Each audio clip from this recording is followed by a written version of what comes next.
across the UK, on DAB+, on YouTube, on your mobile, and on your side. This is Talk.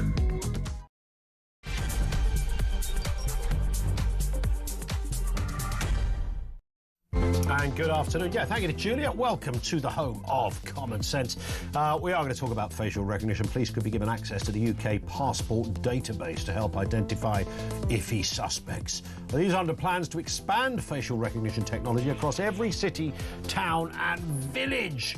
Even China don't go this far. Straightforward question. I think it is straightforward. Should we fear facial recognition? We'll have some details on that in just a couple of moments. Also this afternoon, Wes Streeting has ordered an independent review into the sharp rise in mental health, autism and ADHD diagnosis, now the leading reason for sickness benefit claims. This is as Labour aims to curb welfare spending.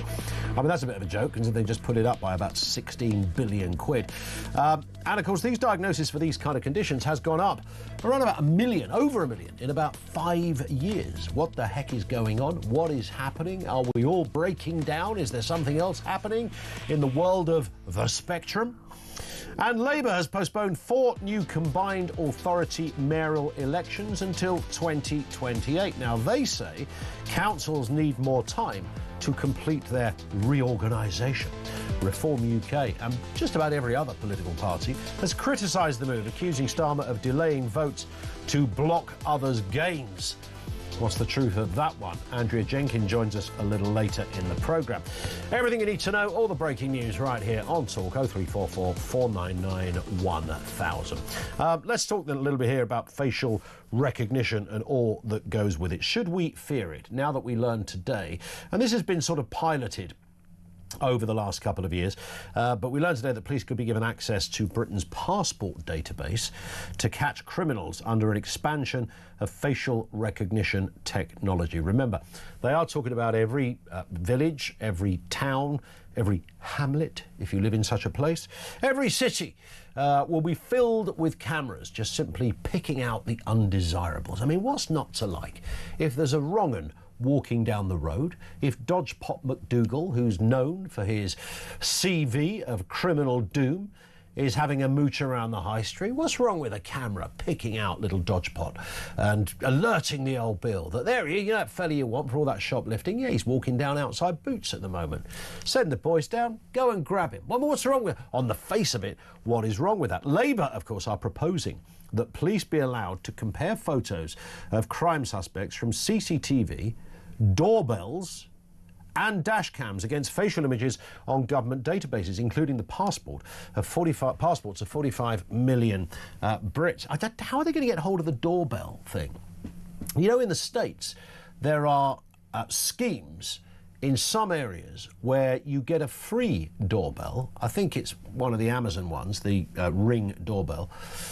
So there's a deal that's done between, one assumes, the Amazon people and the local constabulary, where they just give out 30,000 of these doorbells. Everyone's got one, and the condition that you get your free doorbell, and you can see who's knocked at your door, who's delivered a parcel, someone playing knock down ginger or knock up ginger, depending on which part of the country you live in.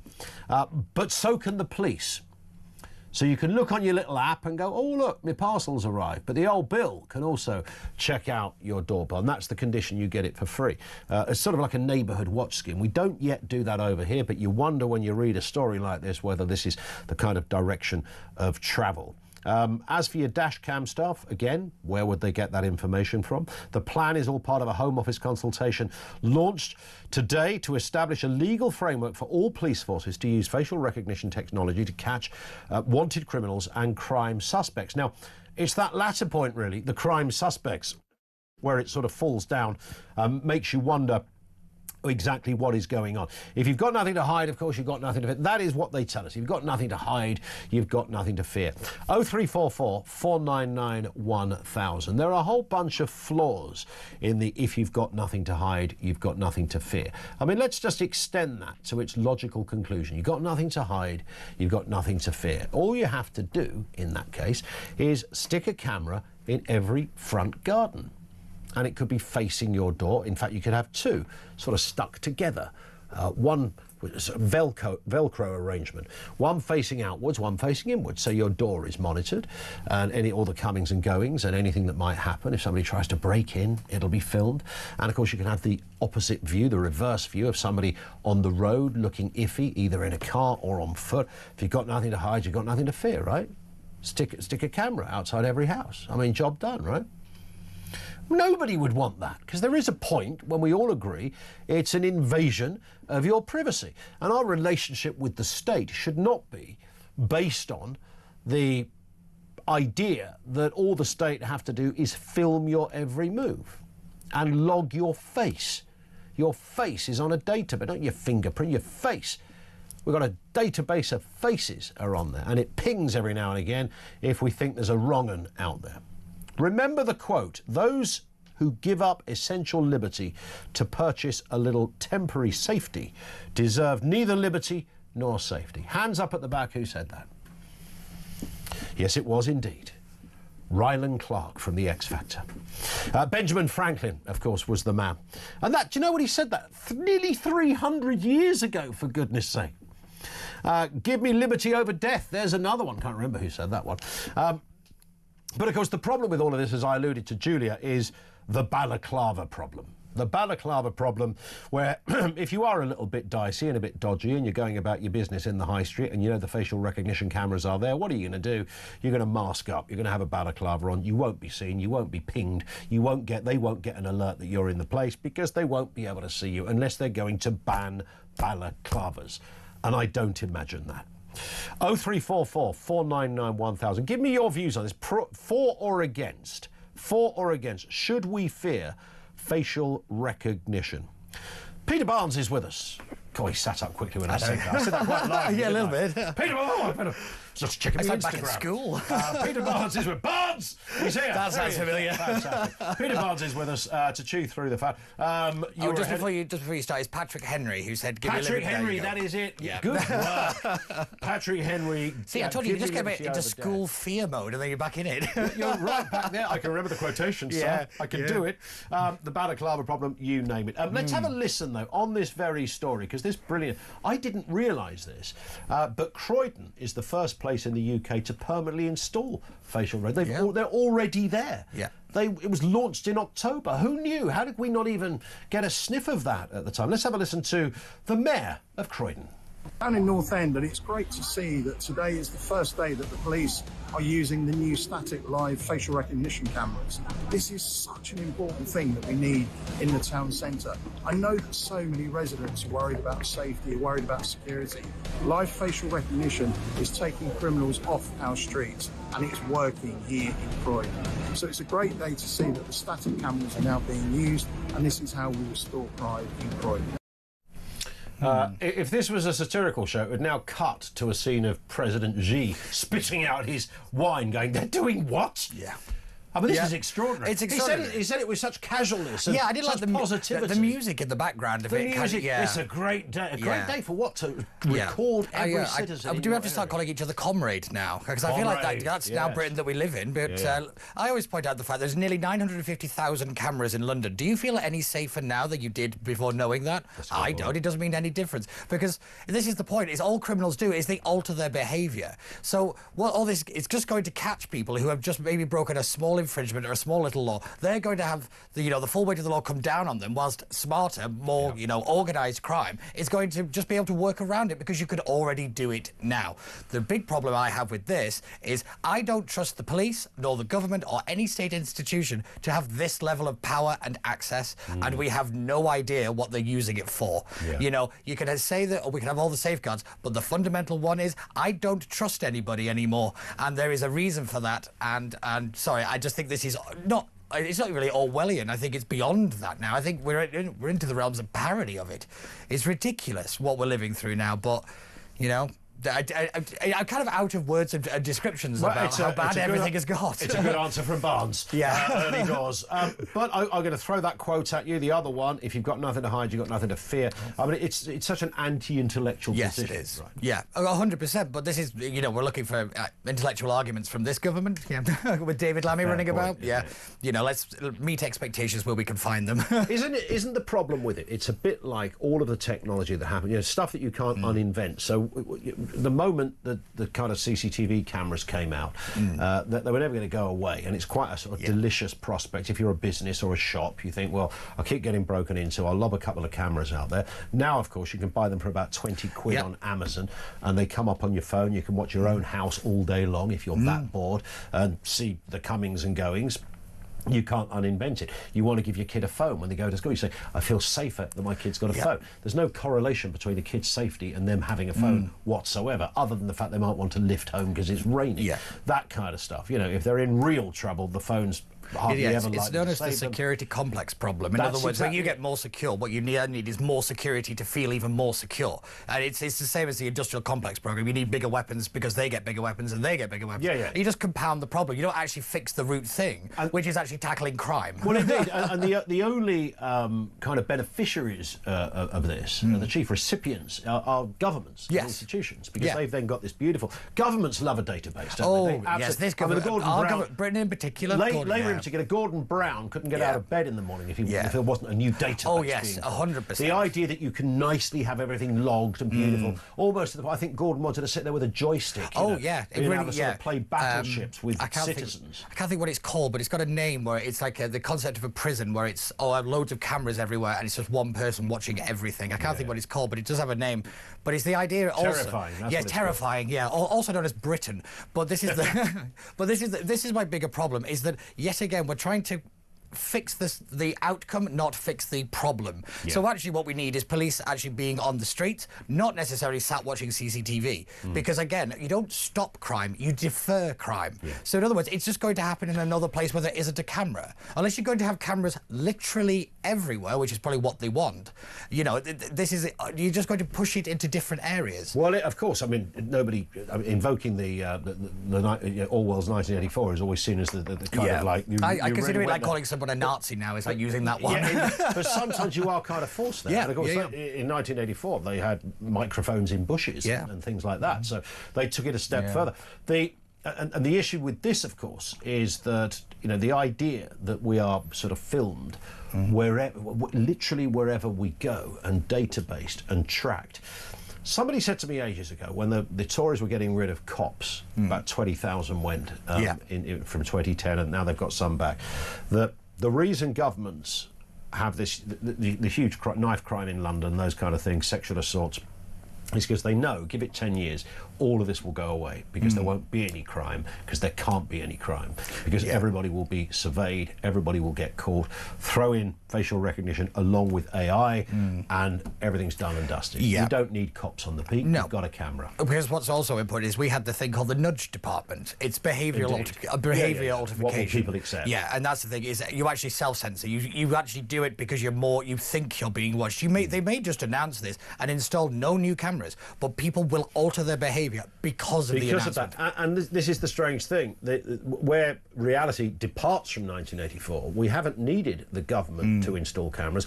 We've done it ourselves. Yeah, I love it when people... doorbells and dash cams that's the problem. And our telephone. The phone is the best one. It's saying like, I don't want the government to track you. They've got a phone. They will be able to track you. I find it quite funny how we get really worked up about privacy, but I go back a few years when everyone gave away their Facebook details to find out what type of cheese they were in quizzes. These were just data capture programs. And yet, we just freely gave it away. But I always do say, we don't have to worry about the government misusing the data, because it'll probably lose it on a train somewhere. So there's always that. What type of cheese were you, Peter? Do you remember? I think it was Edam. I was about to have you down as a tasty Edam. Let's move to... There's a quote that's going to go away. Yeah, I'm up there with Franklin now. Let's go to this one. Wes Streeting ordering an independent review into the sharp rise in mental health, autism, ADHD. This is a huge issue. The numbers are staggering. Working age disability and incapacity claimants reaching 4.4 million. That's up 1.2 million in like 5 years. So welfare reforms are needed. Adults and antidepressants rose to 8.9 million from 6.9 million just 10 years ago. 26.6% cases in the NHS are issues with mental health conditions. ADHD, autism services facing fare delays, over 500,000 on ADHD waiting list, 800,000 diagnosed, and likely 2.5 million affected in total. I mean, this is off the scale. Yes. So either some folk are making it up because they're kind of transposing ordinary feelings of every now and again I feel a bit rubbish, therefore I've got a mental health condition. No, you haven't. It's called life. It goes up, it goes down, peaks and troughs and all that. Or we genuinely have a problem. I think it's a mixture of both, actually. I think there is an overdiagnosis, but people are believing that because they've got a mental health crisis, they're entitled to something. Yeah. Like you said, if it's a spectrum, then therefore everybody has it. So it's about the severity that actually should be the new determining factor. So what I actually admire West Streeting on this, because this is great Westminster politics, because it's about getting round the backbenchers to cut the welfare bill. Labour's inability to cut the welfare bill is actually now going to put people who are in genuine crisis and need genuine help at risk of not getting any help because of they're going to have to change the definitions. That's what they're going to have to do. That's what this actually is. It's nothing to do with kind of tackling the overdiagnosis of it. They just need to cut the welfare bill, and the backbenchers won't allow it. It's actually quite craven politics, but I'm impressed with it for all the wrong reasons. Yeah. But again, I do think that we have an overdiagnosis problem, but it's about what that diagnosis actually means that I think we really have to tackle. In other words, yes, you like you said, you could have autism, ADHD, but it's about whether that actually affects your ability to function every day. That's when people need help, if you can't do something. But you don't need a car because you're a little bit depressed. There is no kind of parallels and no kind of understanding about how A leads to B. And that's what we have to tackle. That's what we really have to fix. But again, it's not about that. This story is actually about the welfare bill and Labour's inability to govern. We're going to take some calls on that in a bit as well. Terry in Banstead says, facial recognition, we assume that we have a benign government. What happens if the government decides that anyone who opposes a particular view is a criminal?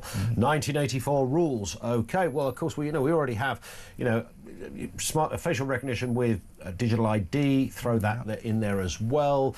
Some sort of global cashless society, throw that. I know this all sounds a little bit David Icke, but you take the point.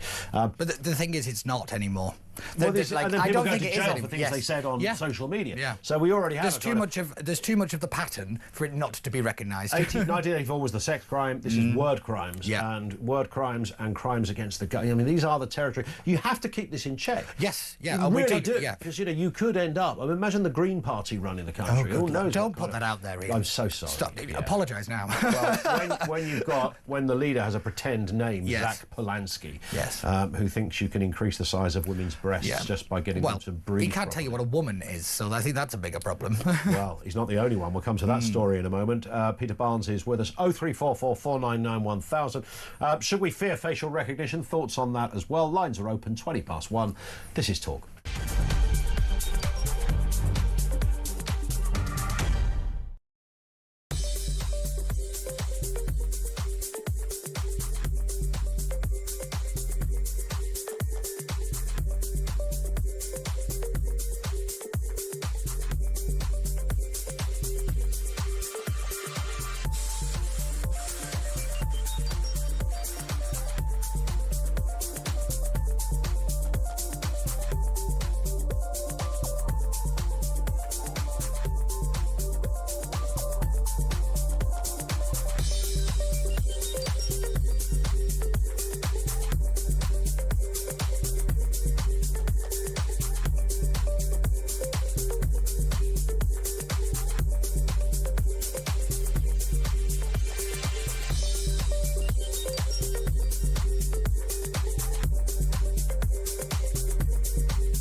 the Talk app.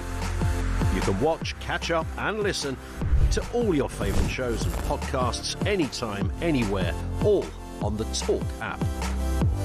Watching and listening to Talk just got easier. There's now only one place for the home of common sense. So head over to your App Store or Google Play and search Talk now.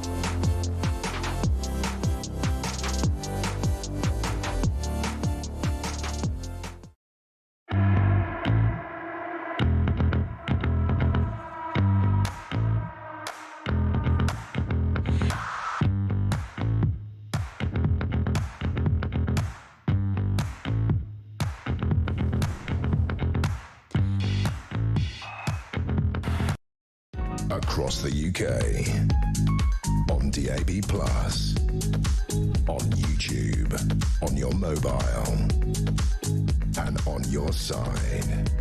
This is Talk. It is Talk, 0344 499 1000. We're asking that question, should we fear facial recognition? Peter Barnes is with us. Let's move on to this story. It's an extraordinary story. The Women's Institute will bar transgender women from formal membership from next May, citing, of course, the Supreme Court's biological sex ruling. Existing trans members can keep their membership until renewal stop in 2026, with support offered. Support? It's the WI, for God's sake, for those affected. Now, the Chief Executive, Melissa Green, said the WI must follow the law, but her view that transgender women are women remains unchanged. Have a listen.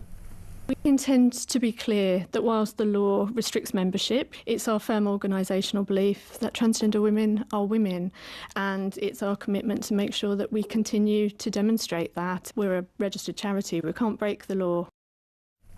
Now, there's a lot of people that play around with words, as this woman Melissa Green clearly does there. She says transgender women are women.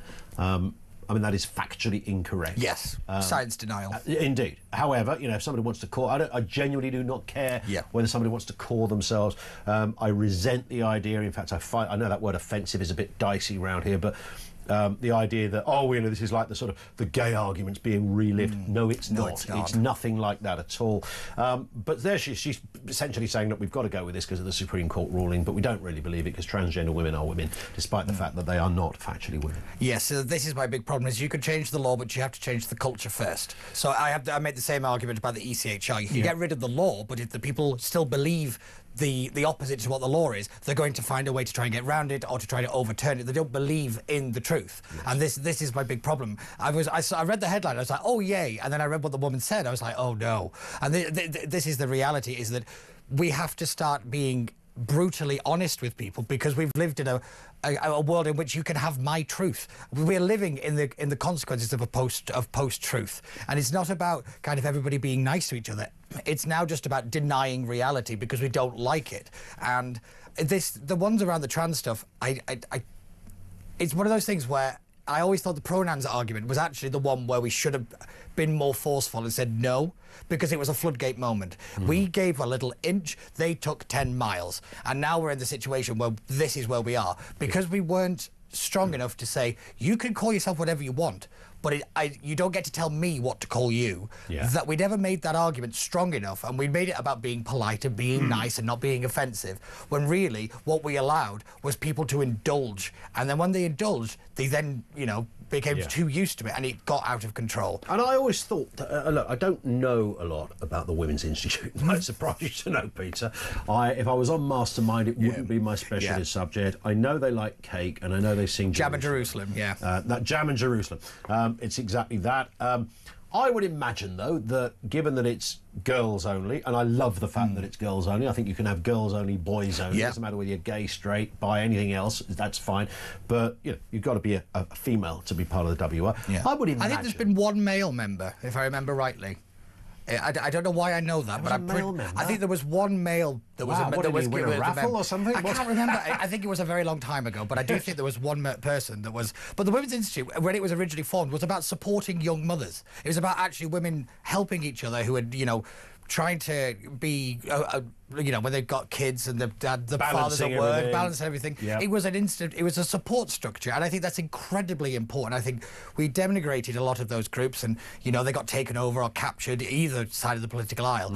But you know, it is a shame to see such great institutions that have done a lot for British society get captured and just torn apart. They're just torn apart, you know. And I always say it's going after the family is a big problem that I have when it comes to the left. Is because the family is a very important factor in everybody's upbringing and important thing for society, and we're tearing that apart. And do young girls, let me ask Alicia, she's probably got better things to do right now, but do you know anyone, Alicia, she's got to answer me in my ear, of your age, Alicia's in her late 30s, who is part of the Women's Institute? She said no, and I'm not in my late 30s. She's in age denial already.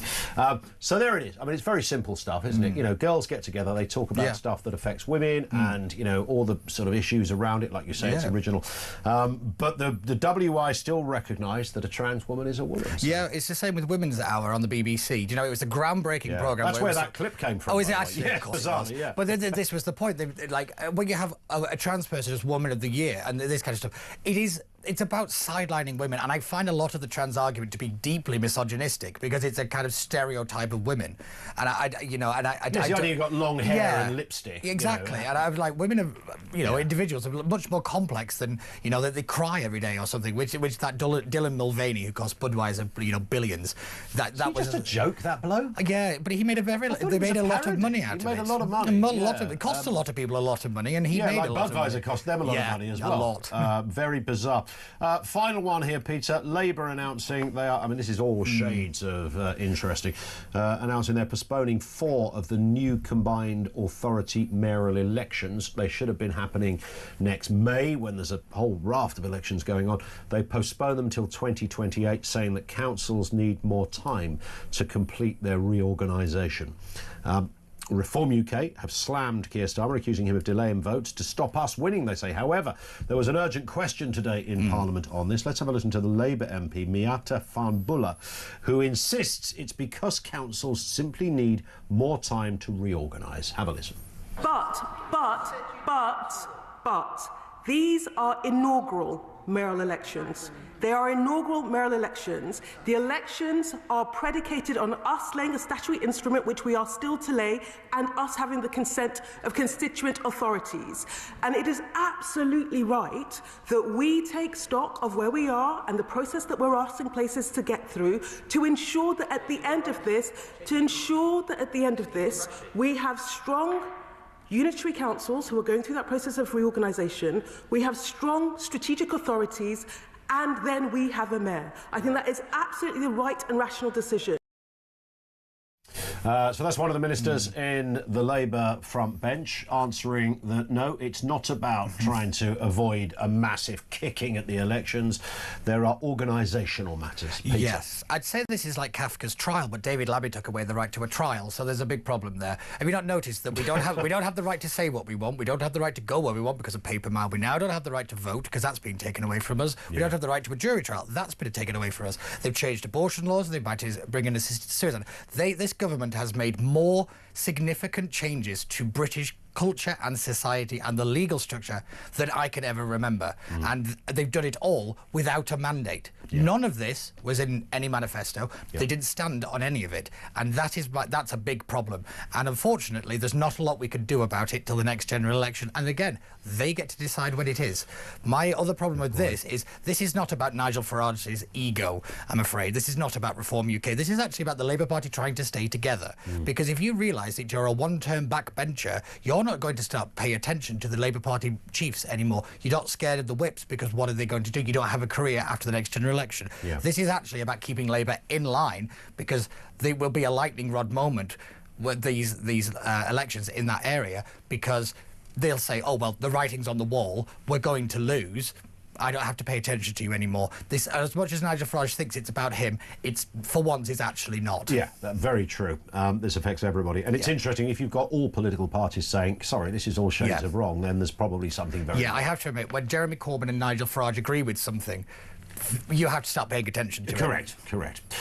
Listen, Peter, we're out of time. Okay. Thank you very much indeed. That is Peter Tasty Edam Barnes. He'll be back with us next week. That's not going anywhere, is it? Programme. We're going to stick that on the screen next time as well. Thank you to Peter. Over to you.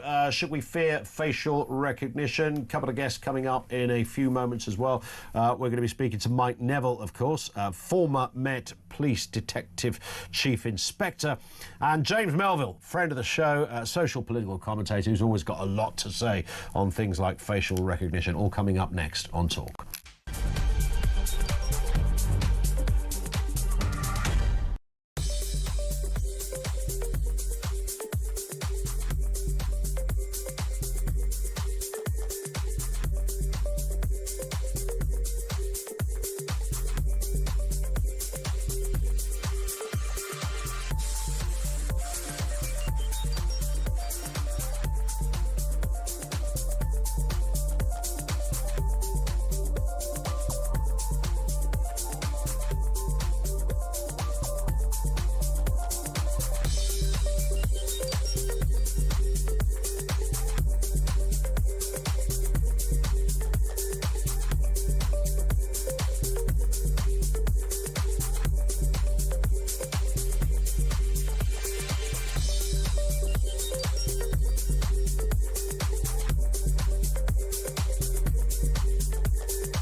Across the UK, on DAB+, on YouTube, on your mobile, and on your side. This is Talk. It is Talk. Welcome back. 0344 499 1000. David says a camera put inside every house would not be cost effective. They could be placed strategically at junctions. No one would be watching any camera. No one would be sitting watching and making notes. That's Ian off to the off licence again. The only time they would look at them manually is if an incident happened. Well, that's the theory, of course. They could decide. What constitutes an incident? There is that. And is our relationship with the state one that you want a camera on every other house? I don't know. Listen, David, thank you very much indeed for that. This is the story, of course, that police could be given access to the UK passports database to help identify wrong-uns under plans to expand facial recognition technology across every city, every town, every village. Ministers say the move would speed up investigations and aid the capture of dangerous offenders. When you put it like that, sounds quite tasty. Strict safeguards and oversight in place. Civil liberties groups warn it risks mass surveillance, privacy erosion and misidentification. The Home Office is expected to set out the next steps following pilot schemes and ongoing consultations. Many of you might not have known, but Croydon, down there in Surrey, actually have this already across the town. It was rolled out in October, so a couple of months back. Let's have a listen to the Mayor of Croydon, who seems very, very proud of his new cameras. Here he is. Down in North End, and it's great to see that today is the first day that the police are using the new static live facial recognition cameras. This is such an important thing that we need in the town centre. I know that so many residents are worried about safety, are worried about security. Live facial recognition is taking criminals off our streets, and it's working here in Croydon. So it's a great day to see that the static cameras are now being used, and this is how we restore pride in Croydon. We'll speak to James Melville shortly. First, Mike Neville, former DCI in the Met, is with us. Always good to see you, Mike. Thank you for coming in. So, facial recognition, it is controversial wherever you sit on this argument. Is it something we should be worried about, or is it the natural evolution of crime? Well, just to say, and I was in charge of the unit that captured people by images. I've captured thousands of criminals with CCTV. It's down to Neville, everybody. Yeah, so he's responsible I for take this. some responsibility. But what I would say about this facial recognition cameras is that the first thing is there's a lot of hyperbole being talked here about, the Met has solved 1,000 crimes. That was over 18 months, OK? There was 1.4 million crimes reported during that time. There was 1,000 arrests from facial recognition. People are right in a way to be concerned. Do we really want to live in a society where there's cameras everywhere? Yep. There's a balance. Yes, we want the police to use the up-to-date technology to catch vicious criminals, people who are wanted, people who are child molesters and this. Absolutely, we should use it. But sometimes the police and the public sector are utterly incompetent. So I revealed 20 years ago, it was referred to as an utter fiasco, this amount of one for every 1,000 CCTV cameras, the police were solving one crime. Wow. So all those cameras out there are simply not being used. So you've got all these cameras covering us. As I came here from the station, up this building, all around here, all these cameras are covering us. The police are not using them effectively. There isn't it's all right saying, oh, we'll have the passport database. The police already have a database of mugshots where you get... So anybody who's a wrong un, they've got 5, 10, 15 pictures of the wrong uns. What they haven't got, for example, is a national database of images. So whilst if you leave your fingerprints or your DNA 250 miles away from where you're last caught, 25 years after you're last caught, if you leave more fingerprints and DNA, you will be captured. With images, you can go around and I could commit the same crime in this tie 50 times and there'd be no way that they would link them together. So, yes, it's a good idea, but there's a lot, they're wasting the technology by not using it properly. And another thing. It says in the rules that you're not supposed to arrest somebody from facial recognition unless a human says, I agree. And I think that's right. There should be a human in the loop saying, I agree. Now, some police forces like Hertfordshire, which selected their human super recognisers, the best people who are really good at looking at faces, to do that. The Met, it's just any random officer. So they're given a 10-minute briefing. So they're not using the right people. So there's an obsession, I think, with the police. They get kit, politicians. What are you doing about crime? Oh, we bought some new equipment. And I'm sorry to rant, but then you've got the Labour minister saying, the police minister, oh, we're going to lock up more criminals. They've been letting them all out. Yeah. Well, they've let them out when they're not meant to be let out. Exactly. It's crazy. I mean, the issue for many, understandably, Mike, I mean, obviously crime fighting, when it's put in that way, it's a very seductive argument. There's a face. Look, it's that little tow rag we've been after from Acacia Avenue. He's just walked up the high street, send a car around there, well, having a pair of cuffs in about half an hour. You put it like that, sounds very attractive. But, of course, the argument is actually deeper and it's worthy of more discussion because it is about the relationship the citizens have with the state. The idea that we're all surveyed. What I found is, the real two uses of facial recognition is, one of my officers brings back bank robbery images of people with a shooter and you put them on the database and it picks out from a mugshot, the guy in the photograph with the gun is this person. Very few people have any issue with that because you've got a picture of somebody with a shotgun or whatever, or somebody stealing or raping somebody. The other use, though, the controversial use is this live facial recognition where we're all filmed at London Bridge or Croydon Town Centre and things like that.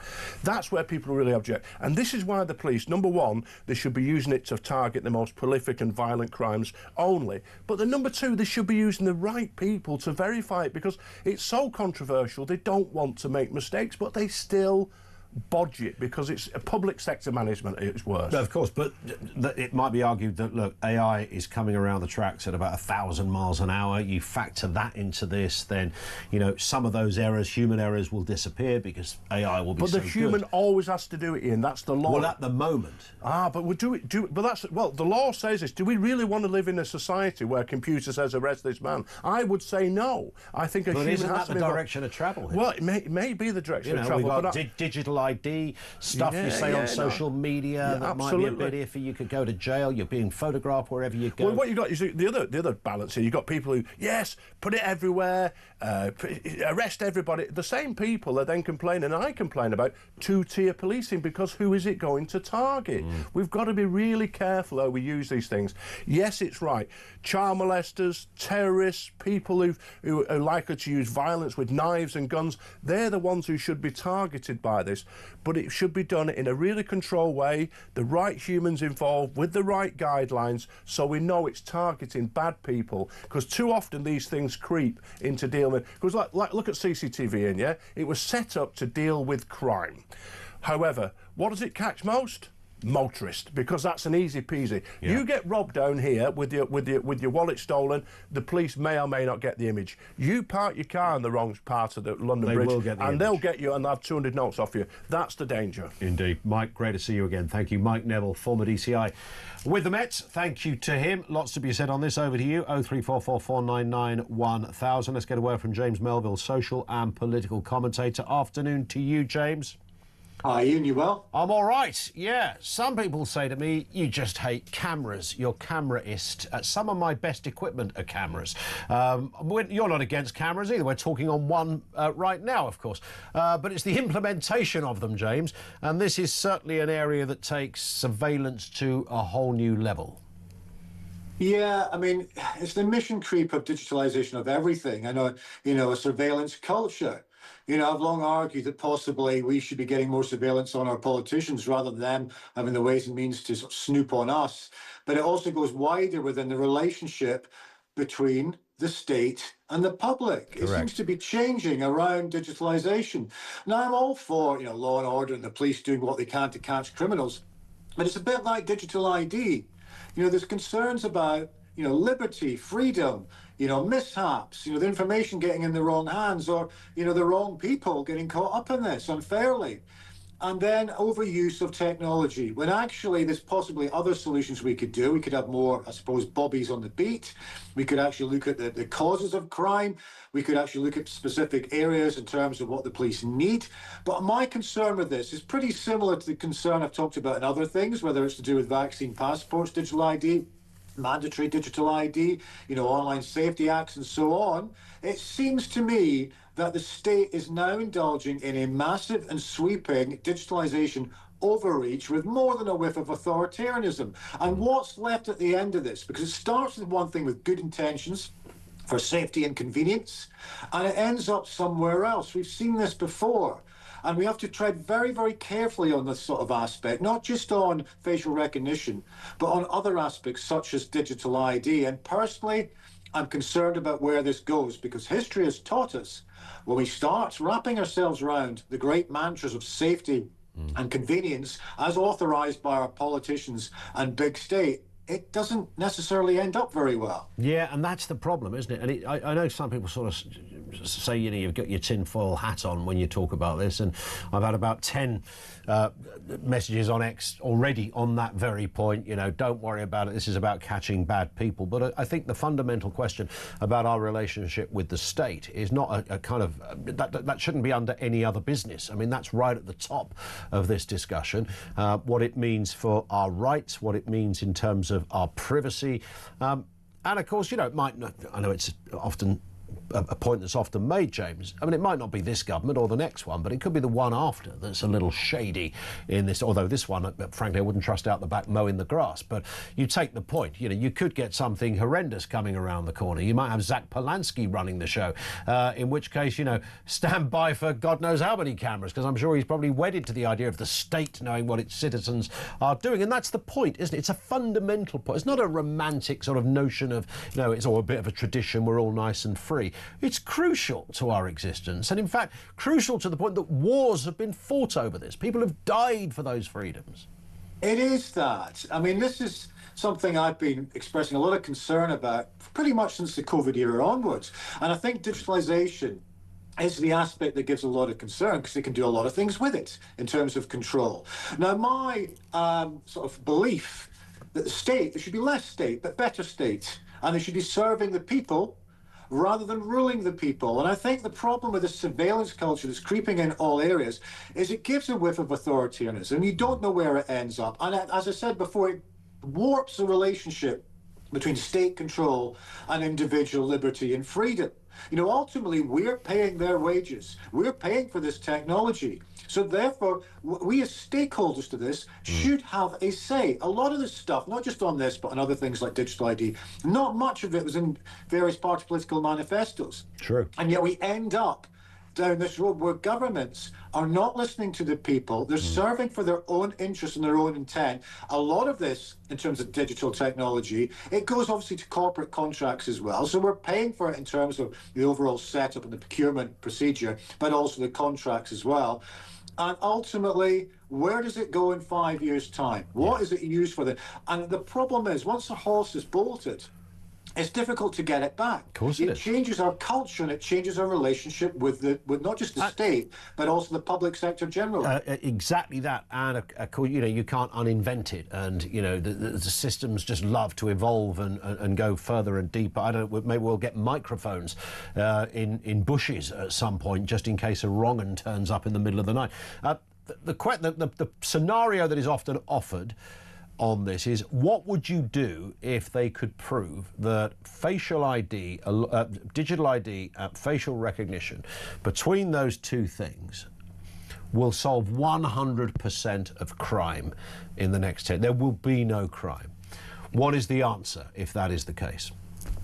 But this is the whole thing with all aspects of technology, and I'm not some sort of Luddite. You know, here we are speaking over technology. Yeah. You know, all use our sort of social media, various apps, and mobile phones. The world does move forward, but that's down to individual choice. True. And that's the difference here, because if state and governments enforcing digitalization, that's not about choice. Yeah. Sometimes people are forced by coercive means to go along with that. That could well happen with digital ID. You've also got the data and the information, whether it's to do with facial recognition or digital ID, as we've seen before in vaccine passports, you know, whereby they accumulate all this information. And sometimes digital ID is the conduit to ostracize people from society. There's also the final aspect, and slightly different topic, but still connected, with the digitalization of everything. It ostracizes the vulnerable and the elderly who are perhaps not online, they're not using digital, so what about them? Yeah. So my view is that it needs to be balanced. Of course, things move forward, but if the state, in any shape or form, are taking away our freedoms or in some way harvesting our data, or people wrongly getting caught up in some sort of data harvesting and transaction, or even getting in trouble with the law unfairly, then we need to look at that and ask serious questions. We have to look at it from worst case scenario. That's not tinfoil hat conspiracy theories. It's about doing our jobs in terms of scrutiny to say, right, you're suggesting this because of safety and convenience. Where could this end up? And therefore, we should ask those questions to make damn sure that it doesn't end up in a place that our freedoms get restricted. Yeah, and it's not just ideal that we ask those questions, it should be compulsory that we ask those questions. James, great to have you on. Thank you. James Melville, always a sane voice in this kind of area, social and political commentator. Thank you to him. And of course, if they wanted facial ID to be really effective, you'd have to ban all forms of face covering, whether it's religious, whether it was a balaclava, some manky old face mask for someone who still thinks they're going to get some dreaded disease if they get near a human. All of that would have to go. Otherwise, surely the entire idea just crumbles at first base. Over to you, 0344 499 1000. You can message 87222. This is Talk.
the Talk app. You can watch, catch up and listen to all your favourite shows and podcasts anytime, anywhere, all on the Talk app. Watching and listening to Talk just got easier. There's now only one place for the home of common sense. So head over to your App Store or Google Play and search Talk now.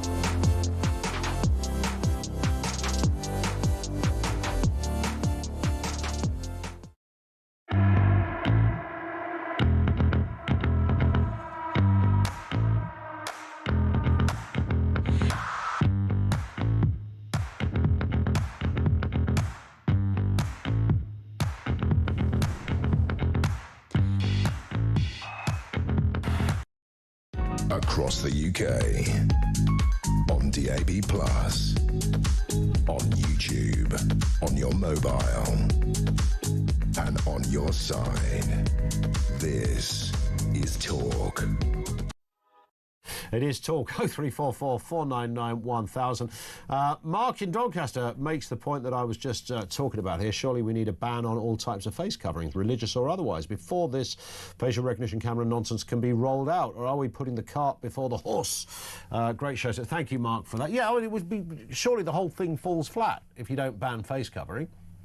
Because any iffy character who's going to have a, you know, if you've just been shoplifting in boots, you're not going to... knowing there's facial recognition cameras outside, you're just going to cover your face, right? I mean, that, I don't think you need to be Columbo to work that out. This one from Simon in Essex, who says, to answer your question, should we fear facial recognition? I'd say no. However, we should fear the people behind it. Facial recognition isn't malicious or benign, but people are, in my opinion, says Simon. Yeah, that's a really good point, actually. If everybody played by the ball and played nicely, then it'd be fine. You go, yeah, it's great, it's just a technique. There's no sinister reason for it. Nobody wants any data on your behaviour, but you sort of sense they do.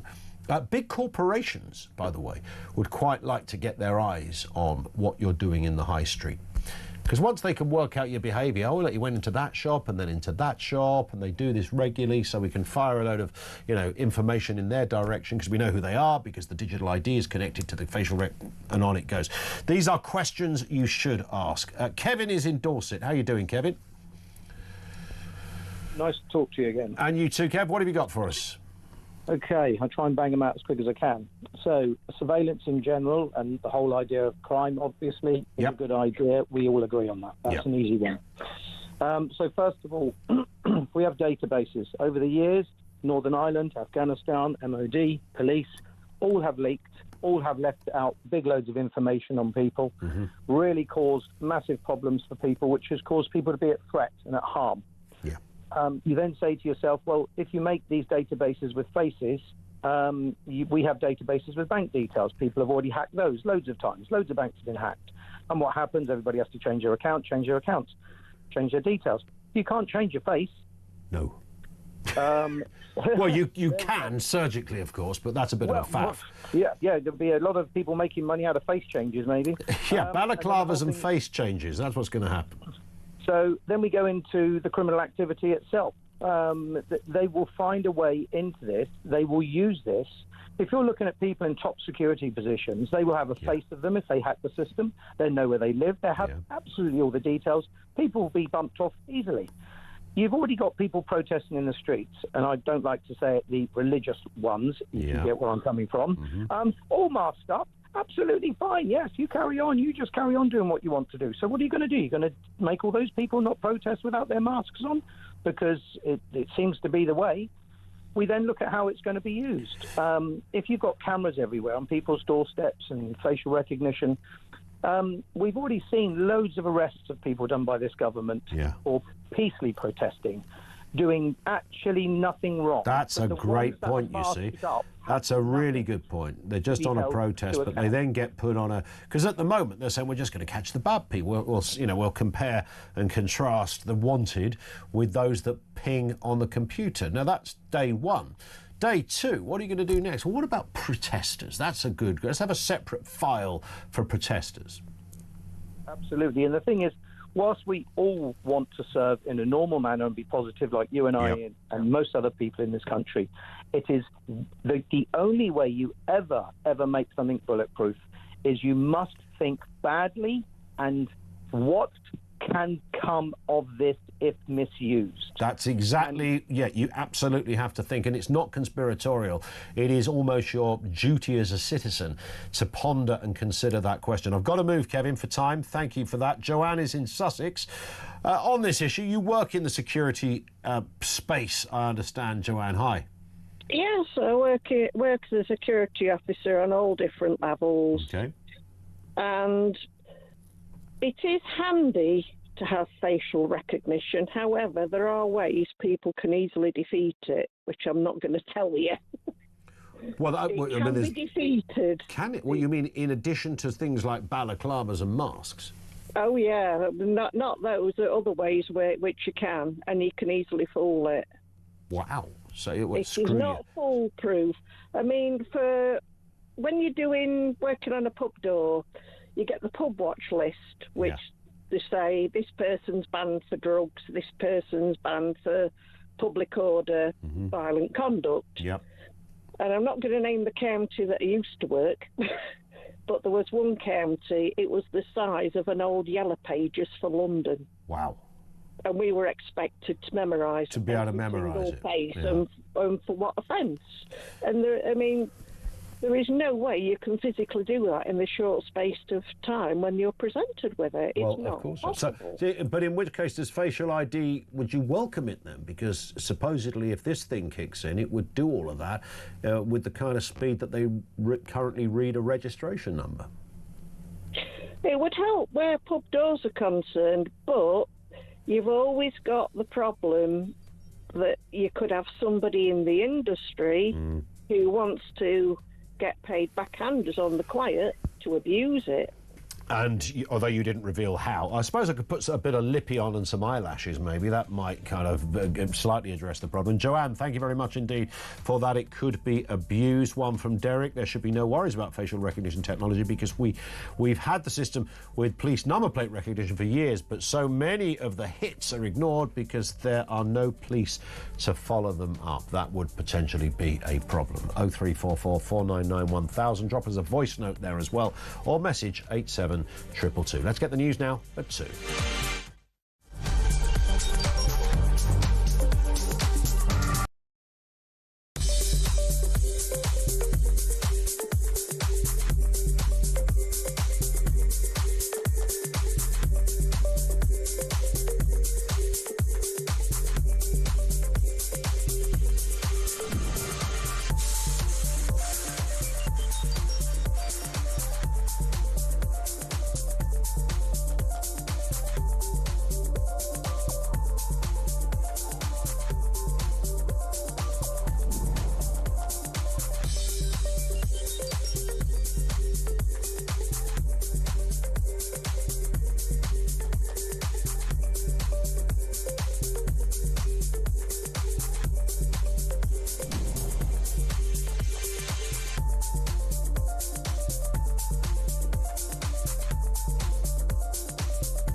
across the UK, on DAB+, on YouTube, on your mobile, and on your side. This is Talk.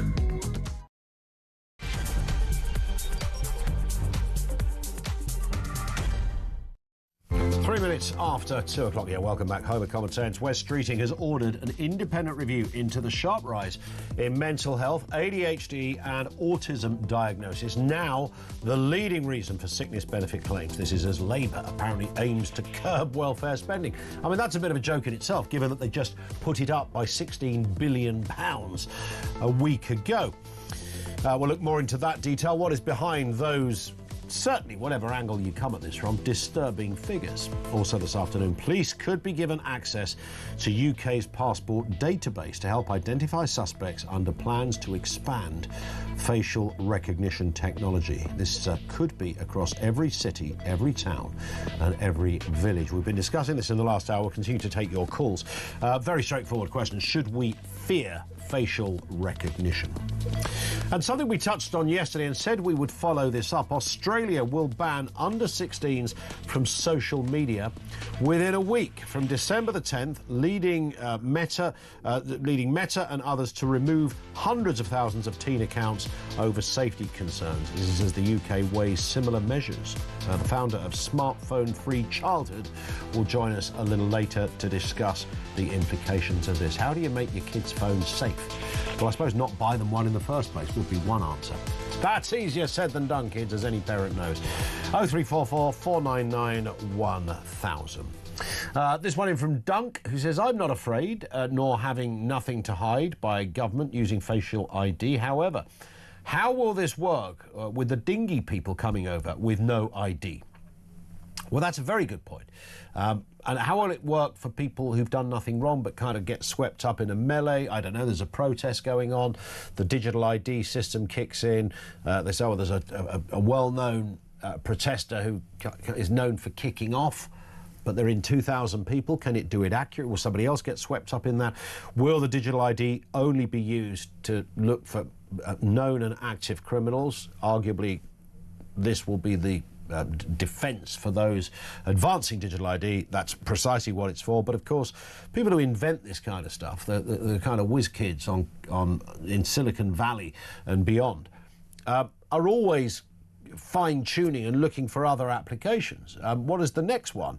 Are they going to say, well, also, police, if you've got your digital ID database, you know, you can have a separate file for people who regularly go on protests, for example. And when you get into that territory and the government are spying on protesters, that very scenario, the government and protesters, that's where you have to say that's iffy. So the question then remains, could facial ID lead to that scenario? And the answer we know is yes, of course it can. If it can photograph and film in a split second a wrong 'un coming down the road, you're not telling me that that same system and all the software and the hardware required to make this thing work couldn't also be used in other areas if it needed to. Maybe not tomorrow, but a couple of years' time perhaps. 0344 499 1000. Let's get a voice note on this very issue of digital ID. This comes from Sharon. Hi Ian, this is really strange. On about I'm asking for passport details. I've just actually looked up I'm coming up to pensionable age, just looked up all my details. I've had to put my driver's licence number in, date of birth, passport number, expiry and start. I think this is actually just another, it's already happening. I've never had to use as much stuff just to get into finding out how much I'm going to get when I'm a pensioner. There it is. Thank you very much indeed for that, Sharon. Interesting stuff. We'll go back to more of your comments shortly. I just want to talk about this story, which I mentioned at the beginning. Wes Streeting ordering a review. This will be an independent review. We're told to look and examine this just incredible rise in mental health. That includes autism, ADHD as well. These diagnoses are through the roof. I mean, just every single day, more and more cases. These are the leading reasons, by the way, for sickness benefit claims. 4.4 million people now on disability or incapacity in this respect. The review will examine possible overdiagnosis and whether everyday stress is being medicalised. That's always the issue. Richard Sloggett, founder and programme director with Future Health, is with us. Often helps us out on these stories. Afternoon to you, Richard. I mean, that last point there seems to be the big bone of contention. Are we over-diagnosing? Are we also medicalising just basic jip that we all suffer in life?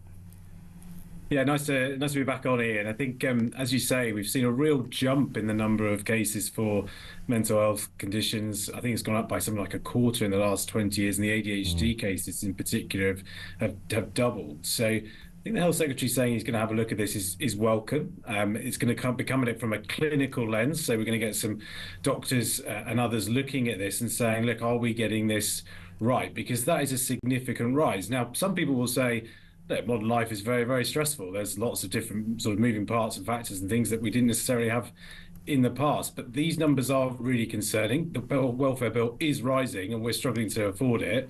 I think this review probably comes at the right time. Big question, though, is what's the purpose of the review? If the review finds that we are overdiagnosing these cases, are we going to go back through old cases and have people reappraised? Or if it finds that we aren't overdiagnosing it, then how are we going to find the money to pay for all the services that people can't access? So the review is a helpful thing, I think, but it could have some quite important implications both for the individuals affected and the service and the funding for it more widely. Absolutely. And of course it is, I mean, I know people sometimes cruelly talk about, mental health being the new bad back thing.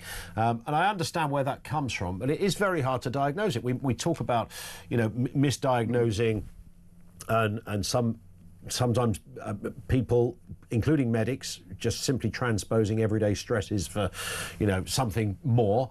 I know it's not as easy as some say to suddenly say, I've got a mental health condition, but to those individuals, and maybe younger generations, I might be stereotyping here, being worried or stressed or, thinking about life ahead, will I ever get a mortgage? Will the job I get allow me to even leave home? And all of this. To each individual, those symptoms, if that's the right word, are very real. So they would say, yeah, I have a mental health condition. How does anyone come along and say, actually, we've looked at your case, you haven't got one?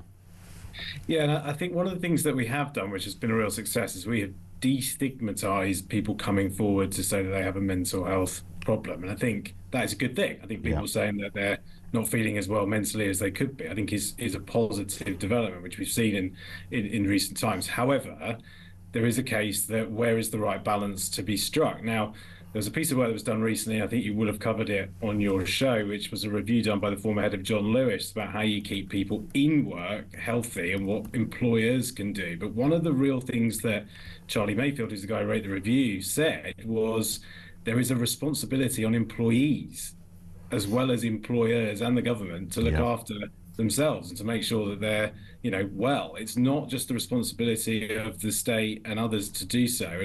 And that balance is the thing that we need to try and find. You are right. It is tricky, but at the same, and there will be people with legitimate issues. But what we can't have is a system that goes too far the other way. And this is what I think the review is going to look into. As I say, albeit from a clinical perspective, as you rightly identified at the top, wider welfare reform has been much more difficult to achieve by this government. So they're coming at this time from more of a clinical perspective. And I suppose it's important to separate out, because I can hear some people sort of shouting at their radios going, well, hang on a second, my kid has ADHD. I don't consider that to be a mental health issue in the kind of conventional sense of the word.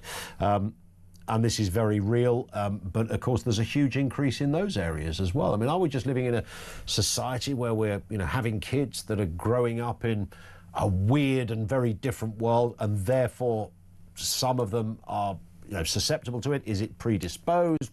Nobody seems to really know what's behind this. And of course, I know this from my own experience as well. You don't just get a diagnosis for it either. You've got to jump through hoops. Yeah, and it's a complex set of issues, and one of the most interesting things that you've just raised is is the sort of modern life environment in which we live, where we're sort of bombarded with information and ability to access things more instantly, and that sort of environment in which we live, is that causing some of these issues? And trying to unpick some of the sort of academic and scientific literature on that is, I think, again, something that this review really does need to get into, because the other thing is, what we don't want to do is to give people a diagnosis of something that they actually don't have. That's really, really not what we want to see at all. Yeah, indeed. Richard, thank you for your time, sir. I really appreciate that. Richard Sloggett, founder and programme director at Future Health. I mean, having 2 little kids, I'm aware of the amount of children within classes and going through the school years, from reception to now year 7 with my eldest, and reception to now year 2 with my youngest, three. I mean, it's a non-stop conversation in some respects, and it's an extraordinary pressure on the teachers. And I know there is a really kind of, sort of one-size-fits-all answer that some people put through, and that is, well, it's just bad kids. Well, of course, people with ADHD aren't necessarily bad kids. I mean, I know a kid with ADHD who is definitely not a bad kid. He's in fact a wonderful kid, but he has some kind of quirks and behavioural issues that aren't necessarily, they're not bad. You wouldn't call them bad at all. Another mate of my little boy who was over a little while ago, who's autistic, not on the severe autistic spectrum, if that's still the right word, but he's there, and he's very different. He sits out from certain play because it's too loud. He doesn't like the sort of the clash, the noise, and all that goes with it. He'd rather be drawing, and there's all the nice. I'm sure at home there's other issues that his parents experience. These aren't made up, is my point. So where does that come from? How have we got there? The mental health thing on the wider issue, I feel a bit depressed, so therefore can I have some antidepressants? I mean, you can get, I promise you can get antidepressants like that from the GP. You might not get the strong stuff, but you get something. Is that some kind of, does that sort of just give you the I forgot the correct terminology for it, but it just give you the placebo kind of effect almost? Or is, are we kind of confusing everyday stress for a mental health thing? I mean, everybody says it now, don't they? Even in my other half said to me messaged me this morning, let's get the Christmas stuff done this next week or 10 days. I'm getting really stressed about it. Not good for my anxiety. It was not a mental health condition. She's just simply saying, there's a lot to do. There's people coming over. There's presents to buy for the kids. You've got to buy the food, all this stuff. It does take a little bit of juggling along with the kids to get all of that in place. That's just a term. There will be some people who will translate that term to having a condition. How do you decide who has and who hasn't? Good luck with anyone who can somehow define that one. We're talking facial recognition. Here's a voice note on that very issue from Dave. I think in principle, it's a great idea for catching wrong-uns and a crime deterrent. However, where the devil will be in the detail is that we will soon have legislation recategorising misdemeanours as crimes, such as happened in the past. For example, when Labour previously said that they'd arrested more people for hate crimes, that's because they'd categorised 30 more things as hate crimes and took the credit for it.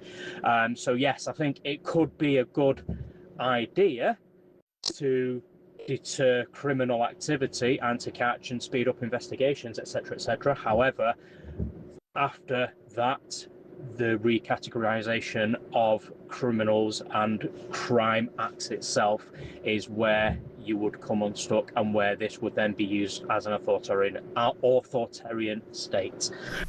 Dave, thank you very much indeed for that. Let's go to North Wales for a comment on this subject. Here's Steve. Hi, Steve.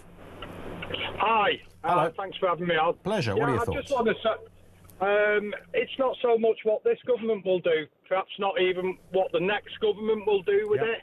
It's what will be done afterwards. You've had Labour, Keir Starmer we want data centres, we want the... Why do they want the data centres? They want it to be crunching your data with AI. Yeah. Well, you do, yes. I mean, if you look at it's almost a story that's not even being discussed to its full extent. I mean, these data centres are the size of small towns almost. I mean, what are they doing with all that? So they're not doing that for a giggle, are they? Yeah, they've turned round. It's been in the news about North Wales. Oh, yeah, North Wales, we're going to get 3 small modular reactors, and we're going AI and data centres and this and that. You know, they are the several stories high. They'll get built next to people. They want the water for cooling, because there's lots of water in North Wales. And most of the power of those 3 small modular reactors are going to be used to run the data centres. Yeah. It's you know, it's all tying in. And don't think I'm a conspiracy theorist. I've worked in data for 30 years.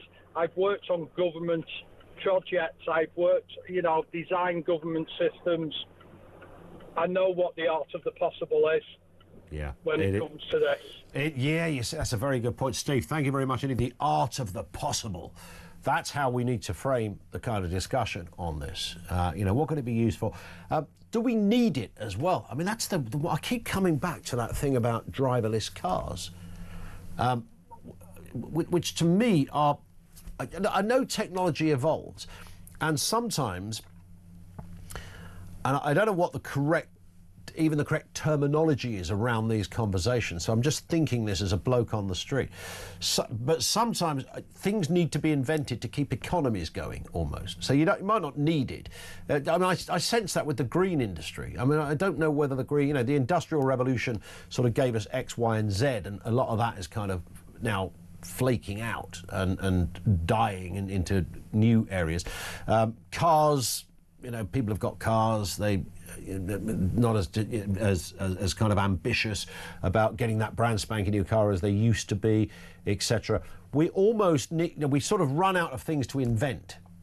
So we need a new technology, and I think similarly with driverless cars, good example. It feeds into the sort of digital world we live in. We really don't need them. And if a company right now, one of those, invariably a Chinese company, sticks a driverless car on the road of London, to make that one car would have cost them about 2 million quid, and will be costing them about £50,000 every month to run it.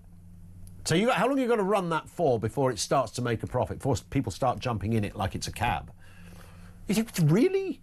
If you took that idea to Dragon's Den and said, hey, Peter Jones got this great idea, it's a driverless car. Yeah, what does it cost? It costs £2 million.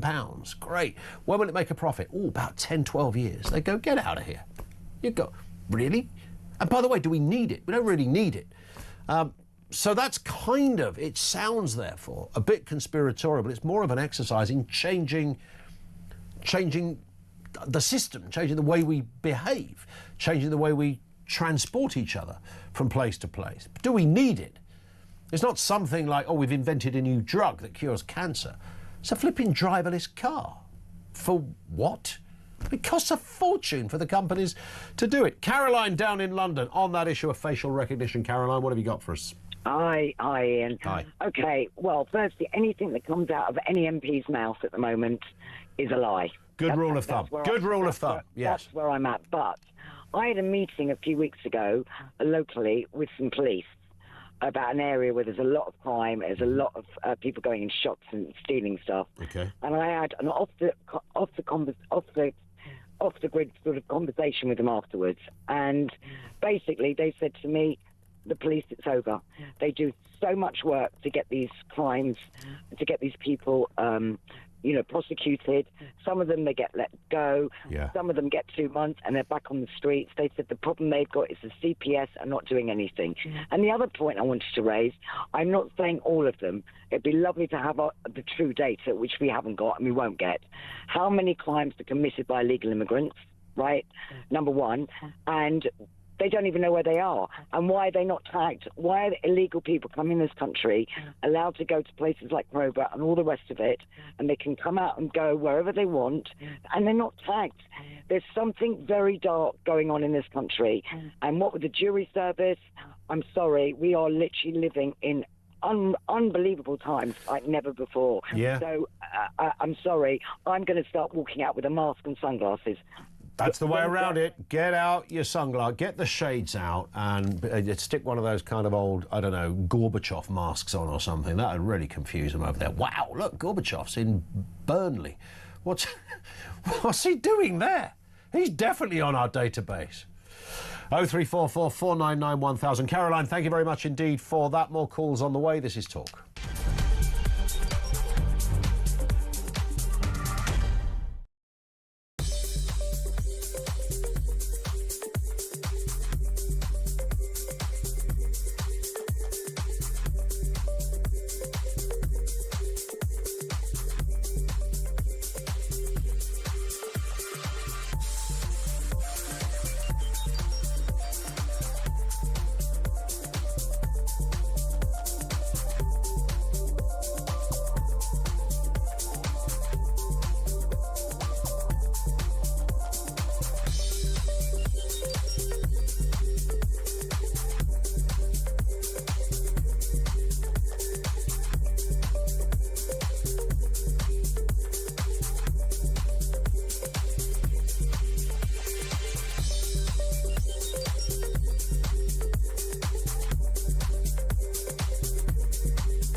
the Talk app. You can watch, catch up and listen to all your favourite shows and podcasts anytime, anywhere, all on the Talk app. Watching and listening to Talk just got easier. There's now only one place for the home of common sense. So head over to your App Store or Google Play and search Talk now.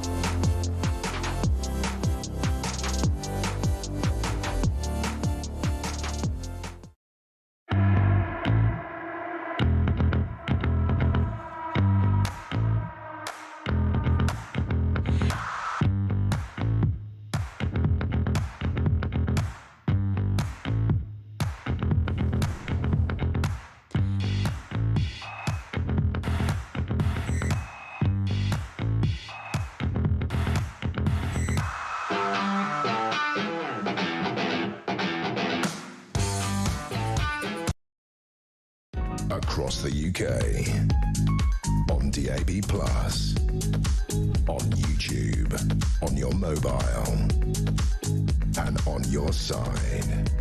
This is Talk. It is Talk. We are talking facial recognition. There's a load to be said about this. This one from Mike, who says, good afternoon, Ian. Facial recognition, wear a hat, wear glasses, wear a wig and a mask. They'll have no idea who you are. Simple solution to a complex problem. You do wonder, I mean, that would ultimately kind of do the job, unless the old AI boys have been kind of tinkering around with the system so that it goes through all of that caper. They go, oh yeah, someone's done the mask again. Someone's put the shades on. Let's get a voice note on this from Sally. I don't think you can really have facial recognition until they ban face coverings and all face coverings, including the burqa, because A, it's not fair, and B, it's not going to work. How long before everyone just starts wearing a burqa? Who's a criminal? Were they going to get stopped? Who knows? I mean, there is something in that. I quite like the idea of going burqa bound once in a while, because, you know when you meet, it's a bit of a faff, isn't it, when you're in this height. One of the reasons I hate going into town is I might see people, and people genuinely annoy me. So if I can sort of avoid folk, it's rather, frankly, it makes my day better. And what better way to do it than be in a big old disguise, and whether that's a balaclava, a burqa, or the aforementioned rubber mask of Mikhail Gorbachev, I'm not fussed either way. I think I need to get eBaying this evening. Back to that issue we were talking about, overdiagnosis or diagnosis of ADHD, dyslexia, autism, and just general mental health issues as well. And there's going to be an investigation into that. This from Becca in Norfolk, who makes this point, says, my daughter was diagnosed with speech and motor dyspraxia. They were trying to force me to put her in a special school. I told them over my dead body she'll be going to mainstream school and learn to live with it. Then the education staff told me all the money and the taxes I could claim. I walked out in disgust. She's now in her last year of high school, and top 10% of students, up to £400 a month, doesn't help neurological issues, says Becca. And there's definitely a lot of controversy in that. Oh yeah, I mean, the taxi question, I can't remember what the bill was collectively for the amount of taxis that are ferrying kids to school. And obviously in some cases that will be absolutely right. This investigation is to look at cases that might not, could have crept under the wire, I think the phrase would be. Let's go to Anne in Sussex on facial recognition. Anne, good afternoon to you. You don't know this, but I can see you right now. We're piloting really some new kit. Into the future. Indeed. What are you making of it all? I think that's possible. Well, to be honest, I'm deeply concerned about what is going on so many fronts. I'm a grandmother, I'm even a great-grandmother, and I am concerned about where we're going for the future. And it won't only be this country, it's actually across the world, and certainly the Western world. Mm-hmm. And when I heard that, I heard it on the Love World God channel, so a lot of this stuff. They're outside of the UK, so they can broadcast what they're teaching because they care about what's going on. And when I heard that Quebec was banning the burqa and Denmark and that, I thought, Well, I think that's good. That's enlightened. But I realised it's not so enlightened, is it? Because it means that facial recognition, it's all going to work. So the burqa ban hadn't come around because of some problem with social cohesion, and it's divisive to have religions, showing off their colours in this respect. This was all about seeing someone's face. Well, yes, I'm beginning to believe so, Ian, that in the future, as you're aware, with the electric cars, the digital ID, nothing will be unobtainable from those who are working against, our old country and all our culture. Because the head of the World Health Organization, who brought in the masks and wanting to shut everybody down, she's now chair of the World Health Organization, and she was a long-life communist, and she was always on TV telling us, to be careful, not to mix, not to do anything. And I was very concerned because I also think that talkTV, in the future, if you don't say the right things, you will be closed down. Well, frankly, you've crossed the line already, Anne. And I don't think we should really continue this conversation, do you? Oh, sorry. Do you think I'd better stop? Yeah, I think so. I'm getting bleeps and all sorts of... There's men with earpieces walking outside the studio right now. Oh, well... You've been rumbled, Anne. There's going to be a knock at your door within seconds. Well, I won't have to pay council tax, and I'll get... You don't have to pay anything in a 6x4 cell, do you? Or otherwise... They'll make a martyr of me. I don't feel like Joan of Arc. The Sussex One, you'll be known as, Anne. We will talk about you in glowing terms forever. And I have to move, genuinely have to move. Thank you very much indeed for that. Thank you to Kaz, who suggested one of those kind of Groucho Marx kind of numbers as a mask. Maybe that'll be known in the kind of the CCTV sort of centre as we've caught one. Is he a real one? Is he doing a Groucho? That'll be how it will be termed. Got another Groucho, Alf? Yeah, got 4 this morning. Very easy to get. I'm sure you can buy them on Amazon. This one from Just Me says, Ian, really crazy suggestion to solve this ongoing threats from serious crime, terrorism and rape. Instead of facial recognition cameras, knife arches, anti-terror road posts and concrete blocks. How about removing the threat? Deport. That's very true, but that would only apply to people who'd come from elsewhere and created that issue. You'd have that. What would you do with people who can't be deported? Because there's nothing to deport or no reason to deport someone. Alfred says, banning wearing a burqa in Britain's streets and social infrastructure must be made if this technology is to succeed. But then what would you do? It all sounds so daft, doesn't it? What would you do with the sunglasses problem? I mean, there is a sunglasses issue that I would have thought just a pair of shades would obliterate the accuracy and authenticity of what they're trying to do. Or does it go through that? Can you does it somehow, the capability penetrate somebody wearing sunglasses? Let's get a voice note on this one, on facial recognition, comes from Mike. If you have nothing to hide, you have nothing to fear. That is, until someone at some stage decides that they don't like your comments or your attitudes towards a particular controversial subject, or even if you go on a protest for good reasons. Then a less benevolent government could decide that they don't like you.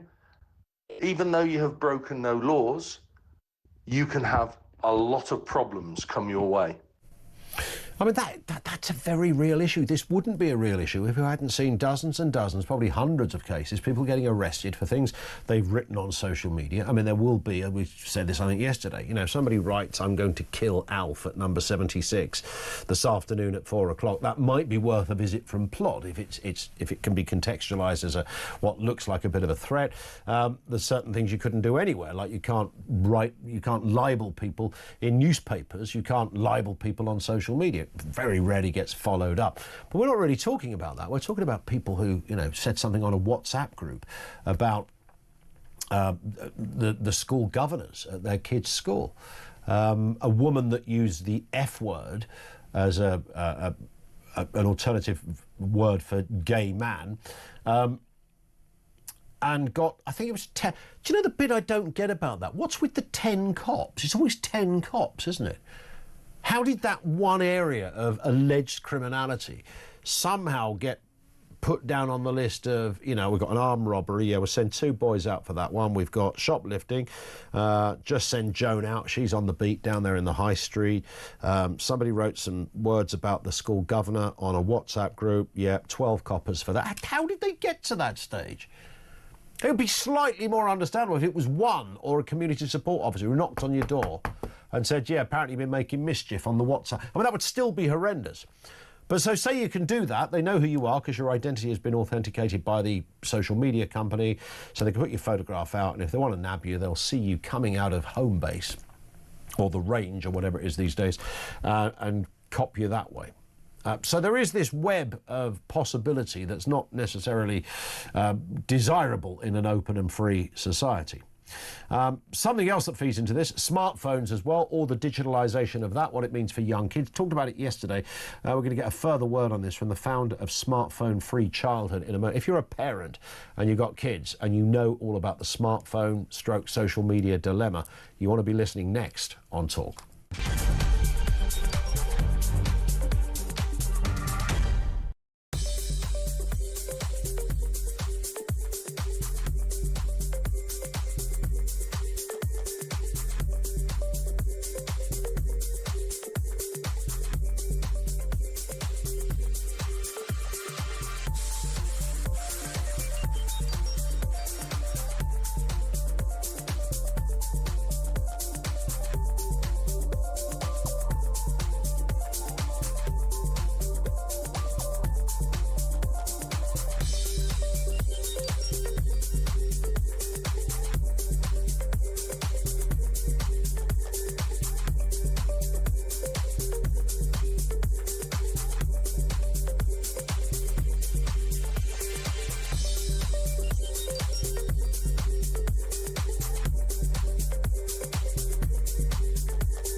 Across the UK, on DAB+, on YouTube, on your mobile, and on your side.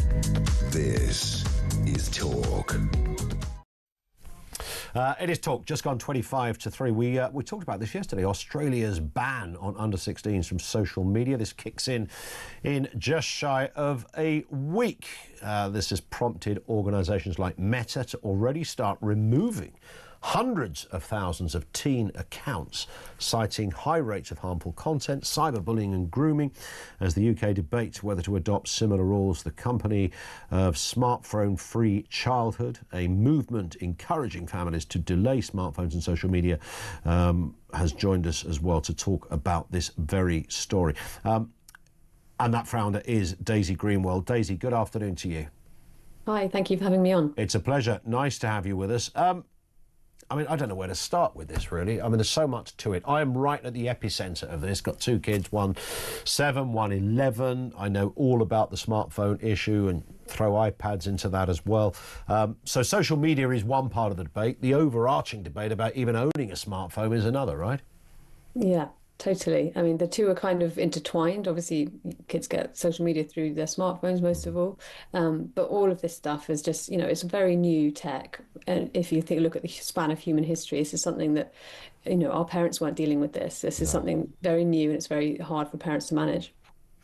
It is very hard for parents to manage. Is it about a kid not having a smartphone or just trying to dumb down, I mean, they call them dumb phones, don't they? Dumb down your phone so that they can't use anything on it? Well, the trouble is, kids can get round. They're very smart. They're more tech savvy than us generally. So we would say that the best first step is just to wait as long as you can to get them a smartphone. Give them a few more years to grow up, get their brains to be ready for the world that they're going to experience on there, and give them a brick phone in the meantime. And it's cheap. It costs 15 quid to get a brick phone. They can call and text you, and it just it's the perfect first thing for a kid to have. What I don't understand, and I'm sure you've pulled your hair out on this one as well, Daisy, is given the, I've got a phone here. Most of us have one, whether it's a iPhone, analog, whatever. Incredible capabilities, does stuff that none of us could have imagined when we were kids. AI takes it to another level, etc. But none of these companies, and clearly this is on purpose, have seemed to work out a way where you could just toggle an off button on certain apps. And I don't mean just delete it, because I can delete something on and I caught my little one looking at YouTube the other day. Now, YouTube, I don't actually think is necessarily the worst offender, but I don't want a kid watching adult YouTube. There is YouTube Kids, of course, as you know. But even on our telly, if you go to YouTube Kids, once you're in YouTube Kids, you can cross to YouTube from the same app. So there's all of this stuff going on. And I went upstairs, and he was meant to be playing his little game, some CBeebies game, and there he was looking at YouTube because he just re-downloaded it from the App Store. He's 7, he knows how to do that. That's not that unusual. He just went to the App Store, pressed download, and off he went. And I don't think he saw it. He was looking at some gaming thing or whatever. But the point is, you would think it would be easier to get rid of stuff you don't want anyone to see. But it's really hard. It is. It's super complicated. And we all have so many devices, smart devices now. And you have to set these controls across all those devices and your modem. And, you have to be really very tech savvy to ensure that your child is safe. And it's really not fair to put this on the shoulders of parents who, to be honest, we're all just trying to get the next meal on the table, let alone checking multiple devices. We've got a cybersecurity expert who's one of our regional leaders up in Manchester, and even he this is his job. He didn't realise that his son was on a bunch of social media platforms which he'd thought he'd got locked down and he wouldn't be able to get through, and yet 6 months in, his son was on them all and he just had no idea. So I think it would be possible, very possible, for the tech companies to make mandatory safe controls out of the box, so when you buy anything it is safe setup unless you take that off, and that would make it a lot easier for parents, but they don't do that. They don't. But it's extraordinary given how big this subject is, and I know we're sort of shouting at a brick wall here in many respects, Daisy, but I put in passwords for everything. There's all manner of, you're always being asked for a password, and then it wants to double authenticate it, then I get sent a flipping text and I've got to put the number in. I took too long, so the time's run out, so I've got to do it all again. And yet I can download anything I like from an app store. It would be very, very easy to have a very password specific requirement for certain apps, ones that can't be broken through. I don't believe that Apple or Samsung are unable to do that. They could easily do it. They choose not to do it. There's no other explanation. I know. I think you might be right. So much money is being made, and there's nothing in all of these tech companies' kind of profit margins that relates to children's well-being, so it's just not a big factor for them. And in fact, they're getting so much data from the children on their platforms and making so much money from that data. In 2023, in the US alone, the Harvard study found that social media companies made 11 billion off the data of minors. Wow. So it's no surprise they're not putting a lot of effort into ensuring that kids aren't on their platforms. When you look at the Ofcom data in the UK, 1 in 5 3 to 5 year olds are on social media platforms on their own, unsupervised. So it's really, that's extraordinary. So that would be presumably things like TikTok, where you can scroll videos and stuff like that. Yes. Yeah. So we need to fix this, and I think what Australia is doing is in response to a huge lack of action from big tech. For years, parents have been complaining, families, and everyone saying this isn't fair and it's not right, and our children are being harmed, and they delayed taking any action. So Australia's had to take this quite radical step. But of course, it's only one part of it, isn't it? Because the internet itself is an issue. You can ban X or whatever, which will throw up all sorts of unsavoury videos of beheadings and I don't know, pornography and goodness knows what.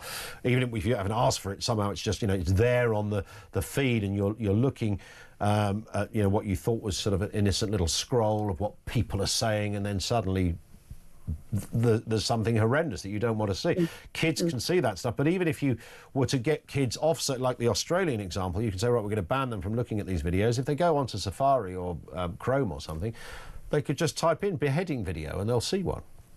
They could do, yeah, you're right. It's not going to solve everything, but I think if we did this, it would be a really good first step. As much as anything, it would show that we can regulate these tech companies, because for so long they've argued it's not possible, you can't do it, and just let us be free. Yeah. But we need to put some of the control back, give it back to families and to parents, and to make childhood human-centered and focused, not sort of mediated through these platforms which are really purely focused on their making their own bottom lines bigger. Who is listening to you, Daisy?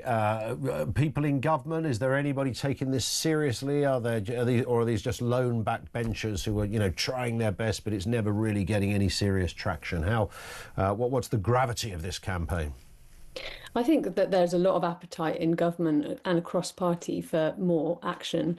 I don't think Keir Starmer and his core team are interested right now. I think the problem is that tech companies have really stitched up Westminster. They've stitched up the White House. They've done such effective lobbying for such a long time that it's really very hard. They're more powerful than politicians. So I think politicians are scared and afraid that they won't actually be able to do what they need to do.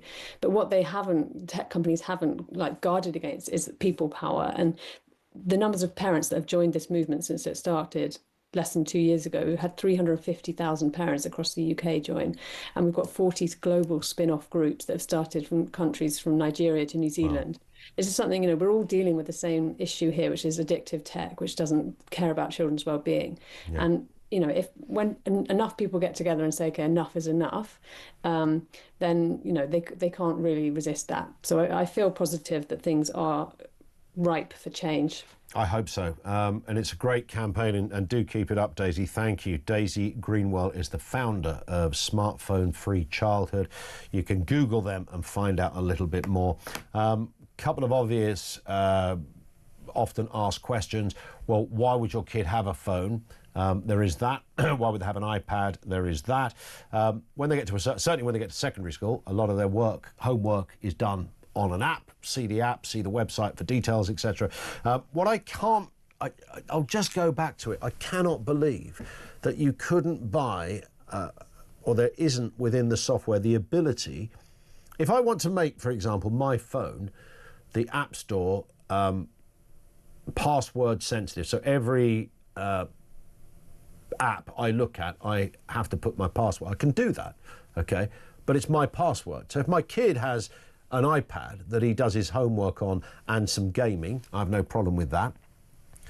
He's got a password for his iPad, which will be the same password for the App Store. Now, I know people say, well, there's other ways around that. There are some ways, and you can be a bit convoluted about this. You can even set your modem at home, if you really want to go there, so that it would kick out certain websites. You can give that a go, but that doesn't explain what you do when they're out of the home, etc. The point is, it shouldn't be hard to be able to delete some apps that your kids can never see, right? It shouldn't be that hard. 0344 499 1000. We'll take some comment on that as well. Some breaking news. Mohammed Bashir, 31, has been charged with 4 terrorism offences following allegations that he assisted the Heaton Park synagogue attack. Jihad al-Shami, with earlier reconnaissance of a UK defence facility. This is the Crown prosecution just delivered that news that Mohammed Bashir has been charged with 4 terror offences following those those allegations that he assisted in the synagogue attack at Heaton Park. Detail on that and more as it develops. Back with you in a few moments. 0344 499 1000. We've got the voice of doom. It's a brand new one, kids. No, it's not. It's day 16. I don't know why I said it was a brand new one. Maybe it was wishful thinking it was a brand new one. Day 16. Find out if we can get a winner today. It comes up next.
The Talk app. You can watch, catch up and listen to all your favourite shows and podcasts anytime, anywhere, all on the Talk app. Watching and listening to Talk just got easier. There's now only one place for the home of common sense. So head over to your App Store or Google Play and search Talk now.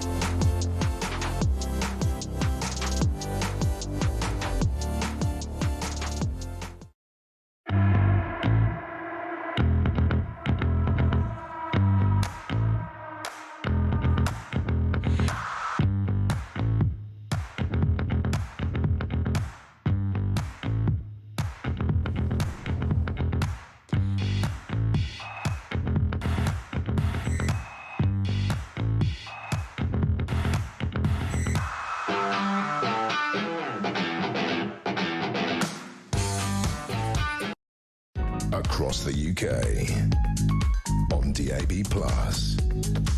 on YouTube, on your mobile, and on your side. This is Talk. It is Talk, 0344 499 1000. Right, before we go back to the phones, don't go away, Nigel, with you in just a second.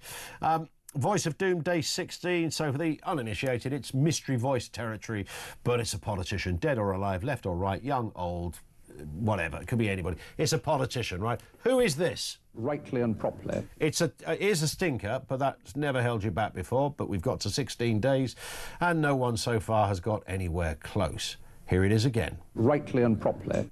Rightly and what? Rightly and properly. OK, rightly and properly. If you think you know who that is, don't phone in, by the way. We ain't giving away bundles. It's not one of those. Oh, you can win £250,000. Not a chance. Nothing at this end. Just the street cred of saying you won it. 87222 if you want to message in. 87222 if you know who this is. Rightly and properly. As ever, if we get a right answer, we reveal all after the news at 3. Back to your calls. Facial recognition's a big one this afternoon. Nigel down in London. What have you got for us, Nigel? Hello. Can you hear us, Nigel? Can you hear me? We can hear you now. Yes, loud and clear. Fire away. I wasn't going to say first-time caller, but I thought I wouldn't get away with that. You wouldn't get away with that. You'd be recognised immediately for that crime. Look, there are two things I'd like to say about this. First of all, there are two keys to policing as far as I'm concerned. Okay. One's a copper's nose, a copper's instinct, intuition, and intelligence. And the other great tool that they have, which has proved to be fantastic, is ANPR. But I think what's important here is, as far as I'm concerned, police officers have forgotten how to police. Now, years and years and years ago, before all this technology, cops used to arrest burglars, used to hunt out things, use their nose, use their knowledge to arrest, detect, prevent crime and protect people and property. That seems to be forgotten. So I'm sorry to say, I think ANPR is nonsense because at the end, sorry, I beg your pardon, not facial recognition. Because you put 2 facial recognition vans in Oxford Street. Well, so what? So the criminals are going to walk down Wigmore Street or walk down Regent Street. They're not stupid. I mean, these things aren't as if they're sort of hidden. They're great big long vans. It says on what they are. There's a load of cops walking around. They're keeping an eye on what's going on to pounce and arrest. So I think police officers need to remember how to police. Get back to old-style police and go and start arresting people. Let's face it, they don't arrest if they even commit offences in shops anymore. But of course, that's assuming they still use the vans. I mean, in Croydon, where they've got this up and running, it's a very different affair. You can just stick the cameras on the sides of streets. Yeah, you can, but so your Wigmore Street question would be solved. Well, it would be, but then having said that, you've still got to get police officers to that camera or that area if suddenly... it goes bleep, bleep, bleep. Here's John Smith walking down the street. He's wanted on warrant for an ABH. Yeah. Supposing by the time they get there, he's 4 streets away and they can't find him. Well, they might have followed him, of course, because AI, by then, Nigel, will be so good you won't be able to escape. It'll be like a computer game from the people in the control centre. Well, let me tell you something really interesting. And if any of your police commentators are listening, I'm sure they're going to evidently back up what I'm saying. Westminster Council, whose CCTV room was below Leicester Square, turned off all their central London CCTV cameras. What, they already have, or they did? They did about 2 years ago, because it's too expensive to run. Now, we have a flat in central London. As far as I'm concerned, they're still not working. Wow. So I mean, that is. If I'm wrong, but I'll be happy to be correct. I mean, it might have changed now, and I'm sure there's a story there. Might be worth following up too. But I guess if they're all working, that we still face the same problem. And you know this as a photojournalist, Nigel. You ask the police or an authority for, is there CCTV, and they say, yeah, but as you just said, either the camera wasn't turned on or the footage is grainy or we only got the back of somebody. One was working, one wasn't. It's never been really perfect. No, it's pointing in the wrong direction. I'll tell you a little story. When I worked at a newspaper for 26 years and I covered all the big nasty crime stories in London, we often got to premises where they had CCTV days before the police even knocked on the door to can we have it? And we produced it. And let's not forget also is that social media is one of the most fantastic intelligence tools for cops and for journalists. And it just gleans so much information. My wife went out with a territorial support group recently for a night shift and she was absolutely overly impressed by the initiative they did in stopping people actually working, as opposed to, instead of waiting for calls to answer, they went out to work and stopped vehicles, saw people that they thought were perhaps not quite right, and there was a number of people arrested. She was really overly impressed, and at least she got an opportunity to see how they work. So in that aspect, they're great, but I think relying on cameras is a watering down of policing. And on that point, Nigel, thank you for that, watering down policing. Jill in Cornwall on this same point. What do you think, Jill? Good afternoon. Good afternoon, Ian. Well, I think it's a load of rubbish, if I'm honest. I can't think of how to say anything other than that. They're talking about getting all the details from people's passports and things like this. But what about these people that float over and throw all their details in the water? These illegal immigrants that float across and get rid of any of their details before they come in. But if they got arrested, then they would go on the database, and then, subsequently, if they were spotted on the camera, it would ping up that they'd previously been arrested. That's the theory.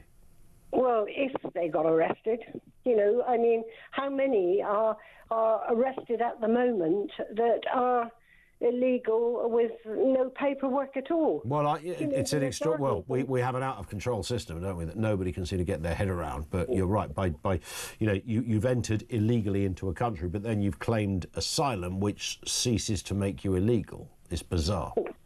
Well, and the thing is, the only people that will be listed on these things are people that are resident within the country, that have all the documentation that the police go. I've lost so much faith in the police. I'm sorry. I just feel that the police are no longer the type of police that, well...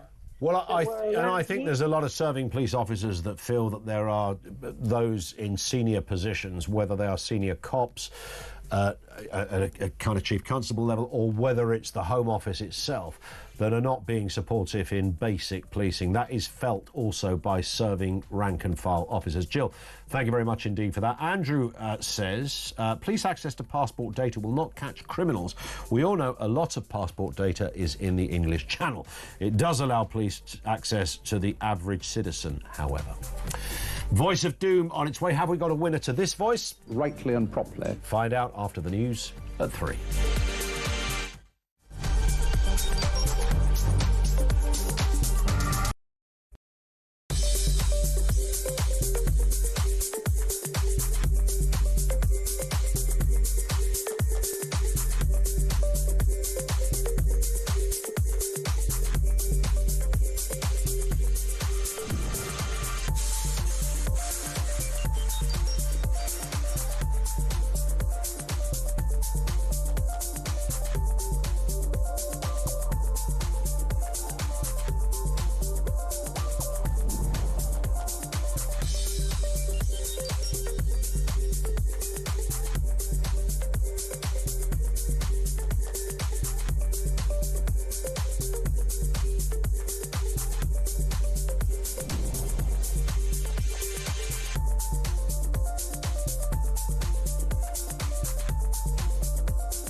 Across the UK, on DAB+, on YouTube, on your mobile, and on your side. This is Talk.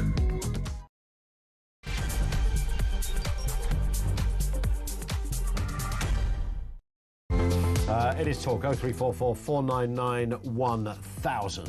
That's where we are. Loads going on at this end. We are, of course, talking about the police being given access to things like the UK passport database to help identify suspects under plans to expand facial recognition. We've had some great calls on this one. There's some obvious flaws in the system. How will they address that? The balaclava problem, for example.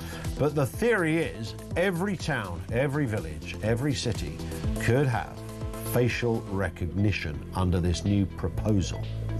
How do you feel about that? Should we fear facial recognition? Lines are open.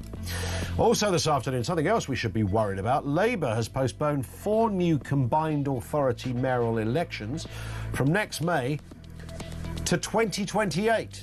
Not by a couple of months, by a couple of years. Seriously? They say that councils need more time to complete their reorganisation. Political parties are not happy, particularly Reform UK, who have criticised the move, accusing Starmer of delaying votes in order to block their potential success. We'll talk to Dame Andrea Jenkins, Reform UK Mayor of Greater Lincolnshire, in just a moment. And this story, cadets in Crowborough have been ordered to vacate their long-standing training camp as it's converted into open accommodation for 600 male asylum seekers. What the heck is going on? More on that as well. Everything you need to know, all the breaking news right here on Talk 0344 499 1000. Alex says, I think there's a risk the police will use this, as in the facial recognition, to try and gather witnesses. If I walk past a drug deal, for example, and the police pick them up and see my face in the vicinity, will they be knocking on my door to ask what I saw, potentially putting me at risk, says Rodders in Stoke. See, that's a brilliant point. When we do debates and phone-ins on this, it's all about what's most pure about these debates is people coming up with ideas or issues or questions surrounding, in this case, government proposals or someone's new big idea. Where might it go wrong? What are the pitfalls? What are the potential hurdles on this? And that's a great one. Yeah, we've picked up Dodge. He was, clearly selling cocaine on the street corner down there in whatever town. But there's a guy walking past him who must have seen him before. Who's he? Let's get a word on who he is, and away you go. I mean, these are genuine problems, sort of compelled to be, not necessarily compelled to be a witness, but somebody could find out who you are because they got the facial recognition. And they did that because they cross-referenced it with the passport centre. You see, you begin to see this thing unravel. Something else that's unravelling is the authenticity of this government. It's mystery after mystery, day after day, it seems. Today they've announced they are postponing 4 new combined authority mayoral elections by 2 years. So things that were meant to happen next May won't happen until 2028. Not by a couple of months while they get their ducks in a row. You might just allow some wiggle room on that. 2 years. Right across the political spectrum, there is disquiet about this. We know that Reform have slammed the Prime Minister, accusing him of delaying votes to stop us winning. However, an urgent question took place today in Parliament. Labour Minister Miata Fahnbulleh insisted it's not anything fishy. It's because councils simply need more time to complete their reorganisation. But, these are inaugural mayoral elections. They are inaugural mayoral elections. The elections are predicated on us laying a statutory instrument, which we are still to lay, and us having the consent of constituent authorities. And it is absolutely right that we take stock of where we are and the process that we're asking places to get through to ensure that at the end of this, we have strong unitary councils who are going through that process of reorganisation, we have strong strategic authorities, and then we have a mayor. I think that is absolutely the right and rational decision. She was born to be a Labour minister, wasn't she? Goodness me. Let's speak with Dame Andrea Jenkins, Reform UK Mayor of Greater Lincolnshire. Andrea, always good to have you on. I don't believe the minister there believed a word of it herself, frankly. No, absolutely. And if they're using the local government excuse, actually, why did they not postpone my one last year? We're going through local government reorganisation, and so it's just poppycock. I don't know if you've seen the electoral calculus polls. Reform will win each of these seats, these mayoralities. They've seen with mine and Luke's one earlier this year that that we can win, we can take control of these mayoralities, take control of councils, and they're worried. This is them getting worried and trying to, stop democracy. But it is a load of rubbish, though. I mean, if I can just go a bit detailed. Please do. I'm sort of local government reorganisation, I've been meeting with councils, the county councils, the district councils, and they've been preparing these proposals for quite some time. That they're actually consulting with me on them now to get my views. So the councils are ready. This is rubbish. This is, yeah. I mean, as I said, Andrew, at the beginning, if it takes you over 2 years to reorganise something, then the system isn't fit for purpose. I simply do not believe that whatever this reorganisation involves, I'm not suggesting there isn't some form filling and obviously some shifting in who's responsible for X, Y, but it used to be somebody over there, now it's the mayor. I get all of that. Of course, it's not the work of 24 hours, but 2 years? Exactly. And the fact that they've been working on it all this time anyway, and all the proposals are ready for them to look at. So that is a load of rubbish, and they are running scared. But if you think that, look, subverting democracy, Starmer is the king of this. Look how he did it with Brexit. I was in Parliament during the Brexit years where he was calling for a so-called people's vote, where he was working with the Speaker at the time to try and stop Brexit going through. So this is a guy who doesn't believe in democracy, is trying to get us back into the EU through the back door because he didn't agree with the democratic vote. And they run scared. But don't forget also that it was Conservatives too who cancelled elections as well and put into cancel elections this year in counties. So it is the Uni Party. Both parties are as bad as each other. They're anti-democratic. They only believe in democracy when they're ahead in the polls. And I mean, it shows the kind of support that Reform UK are getting now. I thought this was an extraordinary story, Andrew. I'm bound to ask you about it. The Reform have just received its largest ever donation. It's 9 million quid's worth. But what's interesting about that, it comes from a former Conservative donor, and that is Christopher Harborne, who I think is a kind of tech billionaire, if memory serves me correctly. Absolutely, which is great news. And, you know, some of my former donors in the Conservative Party have been having chats with Nigel, etc., because they realise the only party to get this country on its feet finally, the only man to save the country is Nigel and the Reform Party. I think people are waking up to the fact that the two-party system has failed them. While we're on the subject of Reform's rising stars, Andrea, we've had a lot there's people like yourself, of course, who left the Conservative Party. In fact, I've now lost count of how many people have done that. We had, I think, 3 former MPs just last weekend who've walked the plank from Toryesville over to the new paradise in their mind that is Reform UK. But there's one figure apparently that, that Reform really want to get their hands on, and many senior figures in the party are urging Nigel Farage to get Robert Jenrick. What's your intel? You've got your ear to the ground. What's your intel on that one? Are you one of them, Andrea? No, I mean, look, I know Robert very well. I mean, who are these senior figures? Have they been public with this? Because I haven't seen this. Yeah, no, I tried to find out who they were. They're apparently very secretive senior figures. I mean, I actually, we are not trying to court Robert. I mean, look, he's a mate of mine. I like Robert. I respect Robert. But we're not trying to court him. We don't need him. We don't need any of the Conservatives. But I wonder, actually, is this Conservative HQ and Chemi Camp trying to actually muddy the waters for Robert because they see him as a threat to her leadership? Well, that's a very good theory, and it wouldn't be the first time that analysis was absolutely completely correct. I was in the Whip's office. I've seen how you manoeuvre in a political party and how you. I mean, look, I was trying to save Boris, but I was seeing people who was manoeuvring to get him out, and so they try all sorts and blame it on opposition parties. I think that's what's happening here. It could well be that. Nigel Farage, by the way, is going to address the nation at a press conference in central London later. So, in fact, he's doing it right this second.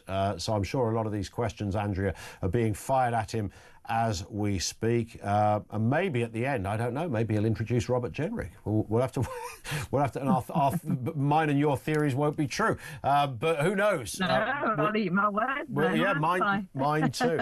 Andrea, great to have you on. Thank you. Dame Andrea Jenkins, the Reform UK Mayor of Greater Lincolnshire, responding to that curious story of 4 new combined mayoral authorities. The elections, which should have been happening next May, have been postponed to 2028. They've said that councils need more time to complete their reorganisation.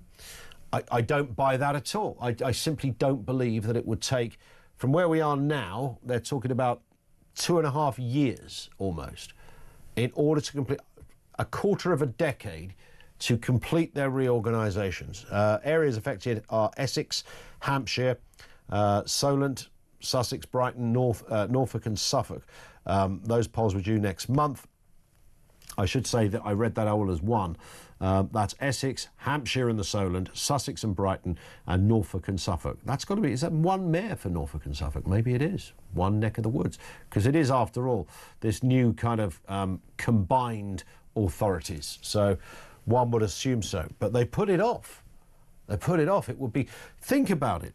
If you had Reform UK hoovering up Wales, causing so many dents in local elections, and then not only were they running the entirety of Wales, they were also running the south coast of England in Sussex and Brighton, Solent, Sussex and Brighton, Hampshire, but also on the east coast of Norfolk and Suffolk. I mean, these are big counties. So the amount of power, they'd be also running Kent County Council, which they're doing at the moment. So you'd essentially have just a picture of Reform running stuff. I can see why, if you're the government of the day, you might go, we've got to find a way around this, because this is going to look horrendous.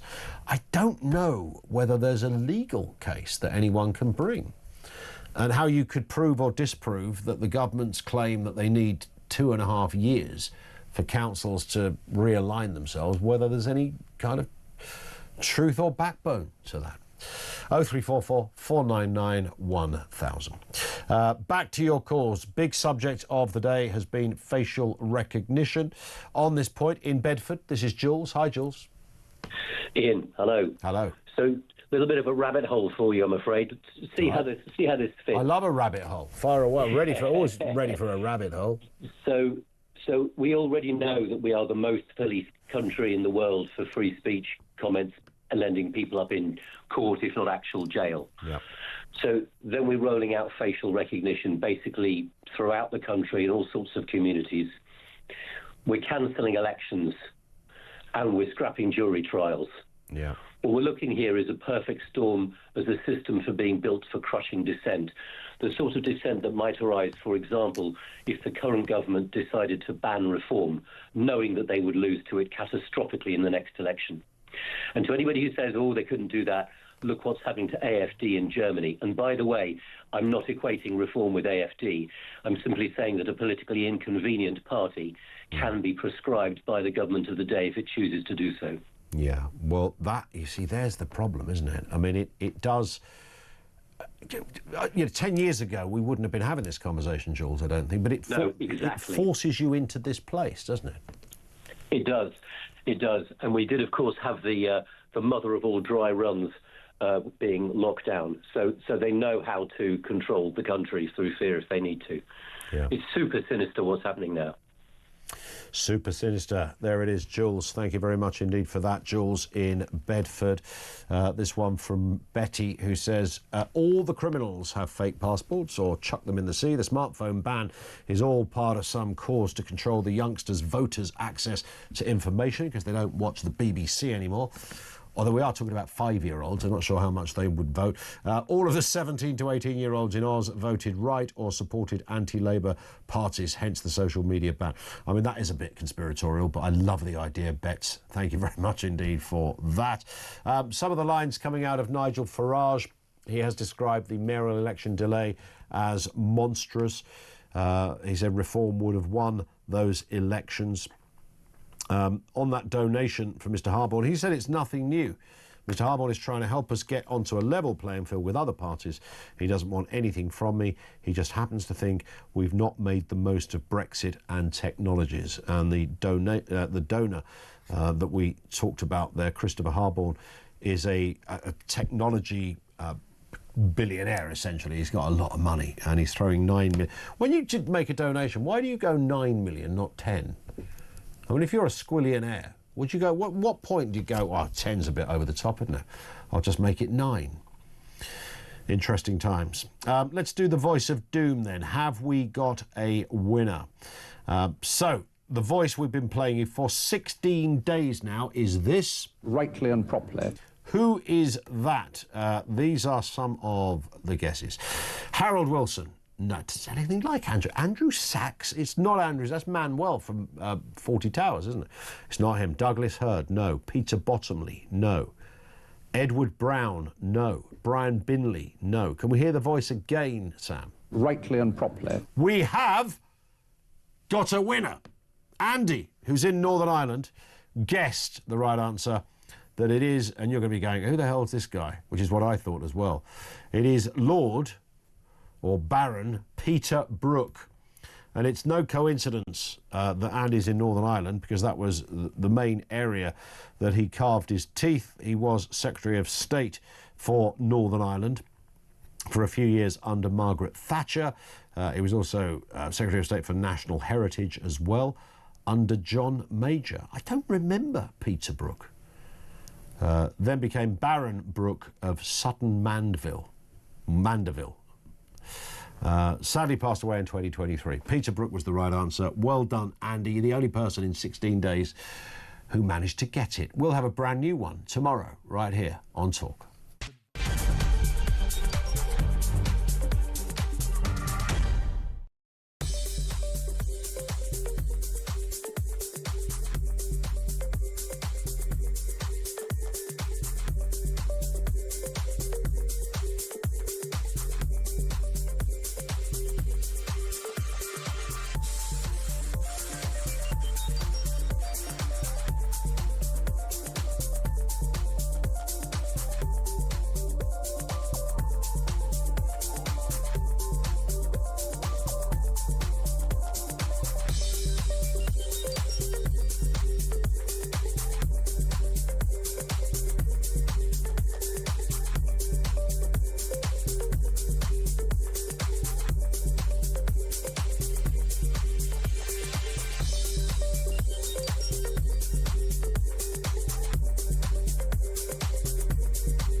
The Talk app.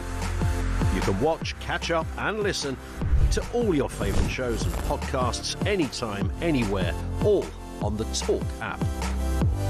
Watching and listening to Talk just got easier.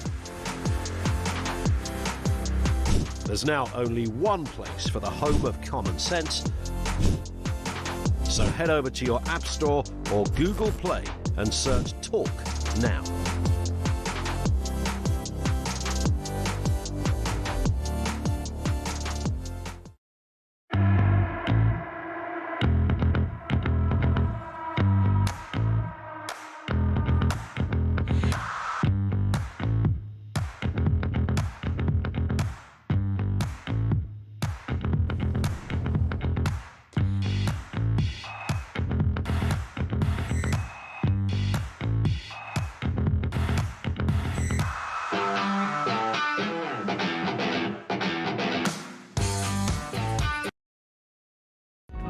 across the UK.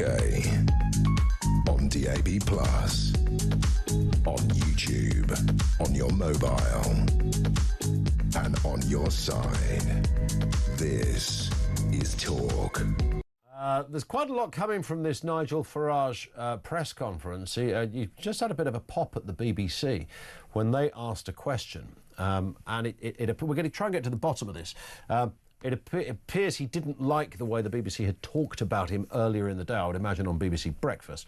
I didn't see that, I don't watch BBC Breakfast, but if anybody knows, we're in a massive newsroom here, we will find it, but if anybody just happens to have seen BBC Breakfast, which frankly, I don't think anyone's going to message in and admit to it, how did they describe him? What did they say about him that took him to the point that he revisited that point in a press conference hours later? We will bring you the detail. This comes in from Alan. He says, I have a 3 and a 6-year-old. I have seen in Gen X, I think there's probably a typo there, I've seen it give their kids smartphones. I hope the millennials, like me, will break the cycle and give a hard no to children of school age wanting phones, says Alan. The problem we've got now, and I'm experiencing this in real time with my eldest, is, as I keep mentioning, homework is delivered on online, so that could be a laptop, it could be a home computer, you could do it there. Sometimes they want to do it on the bus, so they want a phone that they can do it on. It's also 2025, and a smartphone, does multitude of other things. A kid not having a phone is seen by some people like a kid not having a pen. It's ridiculous. It isn't the same because, of course, a pen cannot take you to the horrendous world of hardcore pornography, violence, death, destruction, sexism, all manner of awful things, because it's the internet. And I think banning social media is a kind of a bit of a red herring, really, because if it was iffy stuff you were after, my kid goes to school on a bus in the morning, and the kids are in like year 8, so above him. They're on their phones all the time. They're all watching odd videos of some description. It's not for the bus driver to police it, and it's not at that stage a school matter either. So you're in this kind of no man's land of who is responsible for that. Now, I don't know what they're watching, but law of averages say that some of them are going to be looking at something they probably shouldn't be looking at. How do you police that bit? That's where you want the parents to lock it off. But, of course, if you block it off and lock it off, just blocking social media won't do what you need to do, because you just go onto a search engine and go, show me pictures of somebody being shot dead in the street, and 1,000 videos will just pop up. Everything is available to you. So you'd have to ban the internet from children. And I'm talking about teenagers here, or near teenagers. Do you ban the internet from the main source of all information from kids? Or can you ban the content on the internet? This is the problem with it. And when you start looking at it, it's deeply the kind of thing that keeps me awake at night, by the way. Jason's in Sheffield. Back to facial recognition. Jason, what have you got for us? Yep, hello there. Hi. What I'd like to say is, over the last week, they've come out with a raft of proposals from different departments, and they're quite serious, to be honest. I mean, you've got jury trials being cut by 50%. Mm-hmm. You've got postponing the elections. You've got the facial recognition, like you was just saying. You've got the ADHD investigation into over-diagnosing. And you noticed which subject has suddenly died out since they started ramming out all these proposals. Go on. People talking about Rachel Reeves and Keir Starmer resigning. So you think that has disappeared a bit, taking it off the front pages? Well, it definitely has, because you haven't really talked about it, stay on talk. There'll be bits and pieces. I mean, that's always a speculation, isn't it? When there's a kind of an iffy budget, people, and this question that did she lie or was she not upfront with the truth of the state? I mean, in many ways, it doesn't really go away, but it's not a debate you'd suddenly initiate because they're not going to resign, are they? No, we're not going to resign, but they won't if you take the pressure off. But it's But there just seems to be a lot of quite serious proposals coming out. Well, I hear what you're saying. Which weren't there before or after which they wasn't even mentioned before the budget. Yeah, some of it, and the jury trial thing had been rumbling away for a couple of weeks, but and you know, some of the stuff they will say, well, we were always going to talk about this, or you know, facial recognition is an ongoing thing that you revisit. I don't know whether they're doing this to cover up the resigning thing. I don't think they'd be. I don't think the pressure to get them to resign is so great they'd initiate a policy on facial recognition. They won't, Ian. They won't resign. They'll never resign. Those two, not in a month for Sundays. Well, they might be forced to if there's a leadership challenge, of course. Well, there could be, but that's a pretty high bar in the Labour Party, isn't it? Yeah, true. But it's so that's not really going to happen. But another problem is that the country's going down the toilet, and nothing can be done about it. Who can rescue it? No one at the moment, because they've got such a large majority in the House. No, they have. But if there was, you know, the kind of theoretical general election tomorrow, would Nigel Farage's party rescue it? Well, in all honesty, I don't know. But to be fair, the way the last two governments have fared, might as well give them a go, ain't you? Well, that is and that's precisely what happened with the Tories, of course, last year at the general election, where, you know, people didn't gravitate to Labour in massive numbers, but a lot of people just didn't bother to vote. There was that.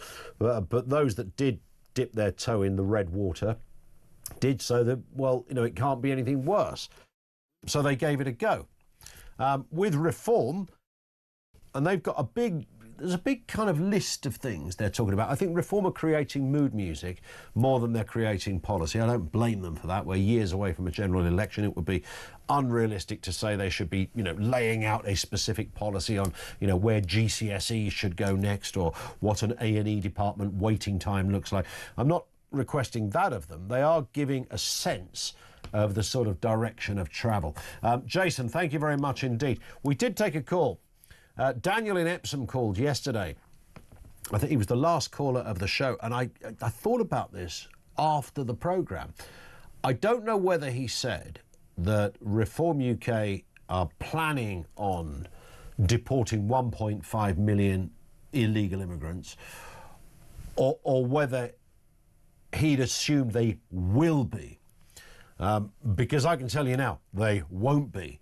And anyone that's thinking they're definitely going to do this, that's for the birds, mate. That ain't going to happen. And if it did happen, it would happen in a dramatically watered-down version. Over the course of so many years, I'm not even sure it would resemble the spirit of how this is being talked about. 1.5 million illegals gone. Well, yeah, I mean, you've got to find some of those people first. You've then got all the everything that goes with it. I can tell you now, if anyone's going to vote for Reform on that basis alone, and many might, then come year 2 or 3 of a Reform government, you'd be asking the question, when is this all going to happen? As if there's going to be a sort of a mass kind of ice-like raids, etc. I don't sense that is likely to be the case. So we were talking about what did the BBC do to upset Nigel Farage. This has come around because Nigel Farage is currently giving a press conference in Westminster. He was just asked a question by the BBC, and he responded something on the lines of, well, you know, how you treated me this morning was outrageous, and I can explain what happened here. Mr Farage is demanding an apology from the BBC in an angry outburst over racism claims. He's now taking questions, and he is asked about reports in The Guardian, the BBC, that he used racist and anti-Semitic language when he was at school. He's denied these claims. The Reform leader criticised a BBC Today presenter, they're still going, who questioned the party's deputy leader about the allegations this morning. That's Richard Tice. I think to frame a question around the leader of Reform's relationship with Hitler, which is how she framed it, was despicable and disgusting beyond belief, he says. Visibly infuriated, Farage goes on to say the double standards and hypocrisy of the BBC are absolutely astonishing. At the time I was alleged to have made these remarks, one of your most popular weekly shows was the Black and White Minstrels. The BBC were very happy to use blackface. I mean, that's a cracking answer, frankly. Sorry, whatever you think of Farage or the BBC, that is a fair answer. Did I say some mischievous stuff, possibly racist, sexist, homophobic, whatever, when I was 13 at school in the playground to some kids? Yeah, maybe I did. This isn't me speaking. But also at the same time, the N-word was allowed on TV. Jokes about non-white people happened every Friday night on The Comedians, and the BBC showcased not just the Black and White Minstrels, but all manner of other shows. Was it called Till Death Us Do Part or something like that, which was full of all of those kind of references. Nah, it'd be the Jews, mate, the blacks, and it was all of that, and that was, on a polite day. So he does make a very good point there. I would be fascinated to hear the clip of the Today presenter questioning the Richard Tice and the way that apparently she framed the question around Nigel Farage's relationship with Hitler. And put like that, it sounds horrific and probably does warrant an apology from the BBC. 0344 499 1000. This is Talk.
Across the UK, on DAB+, on YouTube, on your mobile, and on your side. This is Talk. It is Talk. 0344 499 1000. Now, cadets in Crowborough have been ordered to vacate their long-standing training camp as it's converted into open accommodation for 600 male asylum seekers. The MOD halted cadet activity, citing safety, prompting local anger over why the site is considered unsafe for cadets but safe for the wider community. Critics, including local campaigners, say the decision displaces young cadets and raises concerns about community impact. You've got an absolute crystallised example of the problem here. The Army cadets and the like are a lovely part of an organisation that some kids want to join, and they've now got to get out of what is essentially their cadet home to make way for this. Let's speak to Maria Boutel, who's one of the Pink Ladies and spokeswoman for Restore Britain. Good afternoon to you, Maria. Good afternoon, Ian. Thanks for having me on. I mean, I don't know where to start on this because it falls down in so many levels. I just mentioned the sort of the romantic notion there. It's not even romantic, the reality of, you know, this is where kids do their weekly club, as it were. It's where they do their training. It's part and parcel of a very proud organisation and part and parcel of that community. And now it's gone because they've got to make way for 600 people. Yeah, it's really sad because I'm a second generation cadet. My mum was in the cadets. I was in the cadets. My son, who's 13, is now in the cadets. Wow.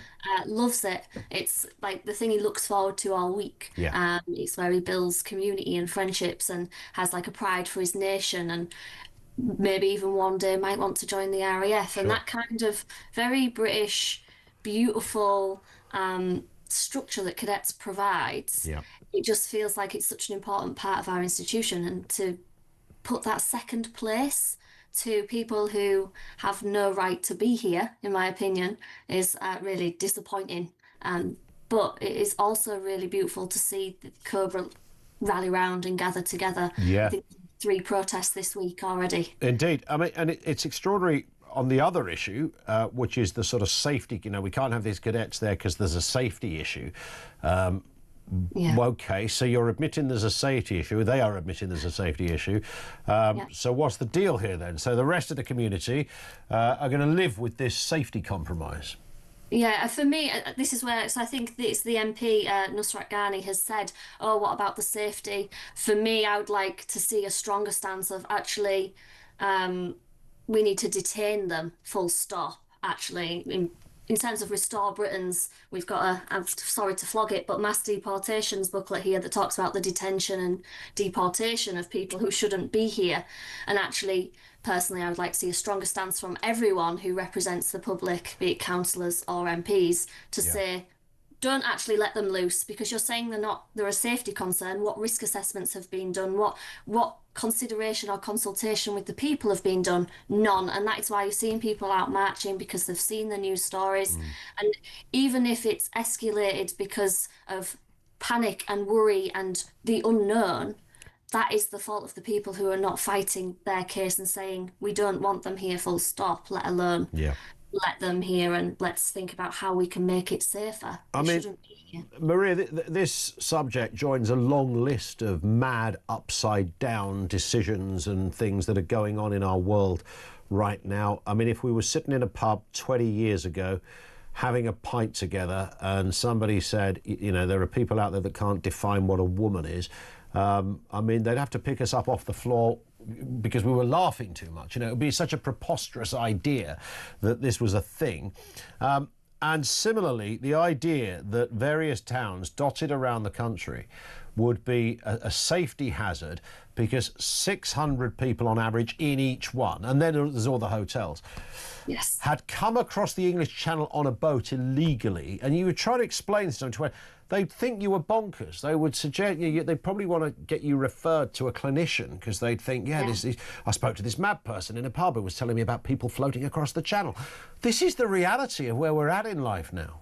Yeah, I think highlighting the actual lack of common sense and how insane some of the decisions are that have led to this. And you can see how this kind of... So even in school this week, there's been reports that the students within Cobra have been told to be kind to these men and that we have an obligation as a country towards these men, not how to stay safe around these men. And actually they're from cultures that are different to ours.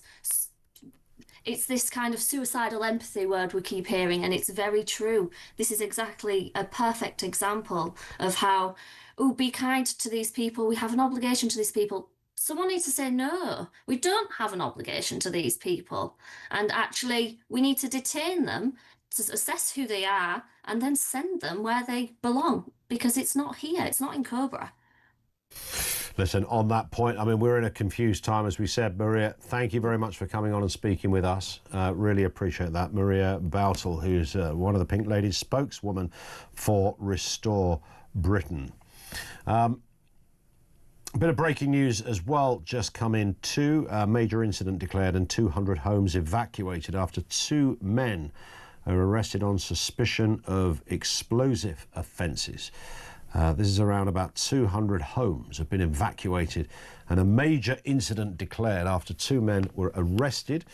Derbyshire police carried out a warrant on Vulcan Street in Derby, acting on intelligence about materials. 2 men, one in his 40s, another in his 50s, have been arrested and remain in custody. Police said it's not being investigated as terrorism and there is no wider risk to the community. Well, that's good to hear, that everyone's okay. We'll update you on that, what that specifically means. Vulcan Street, that's a heck of a name of a street, isn't it? Just by Romulans Avenue, you know the place. It's a reference for Sam.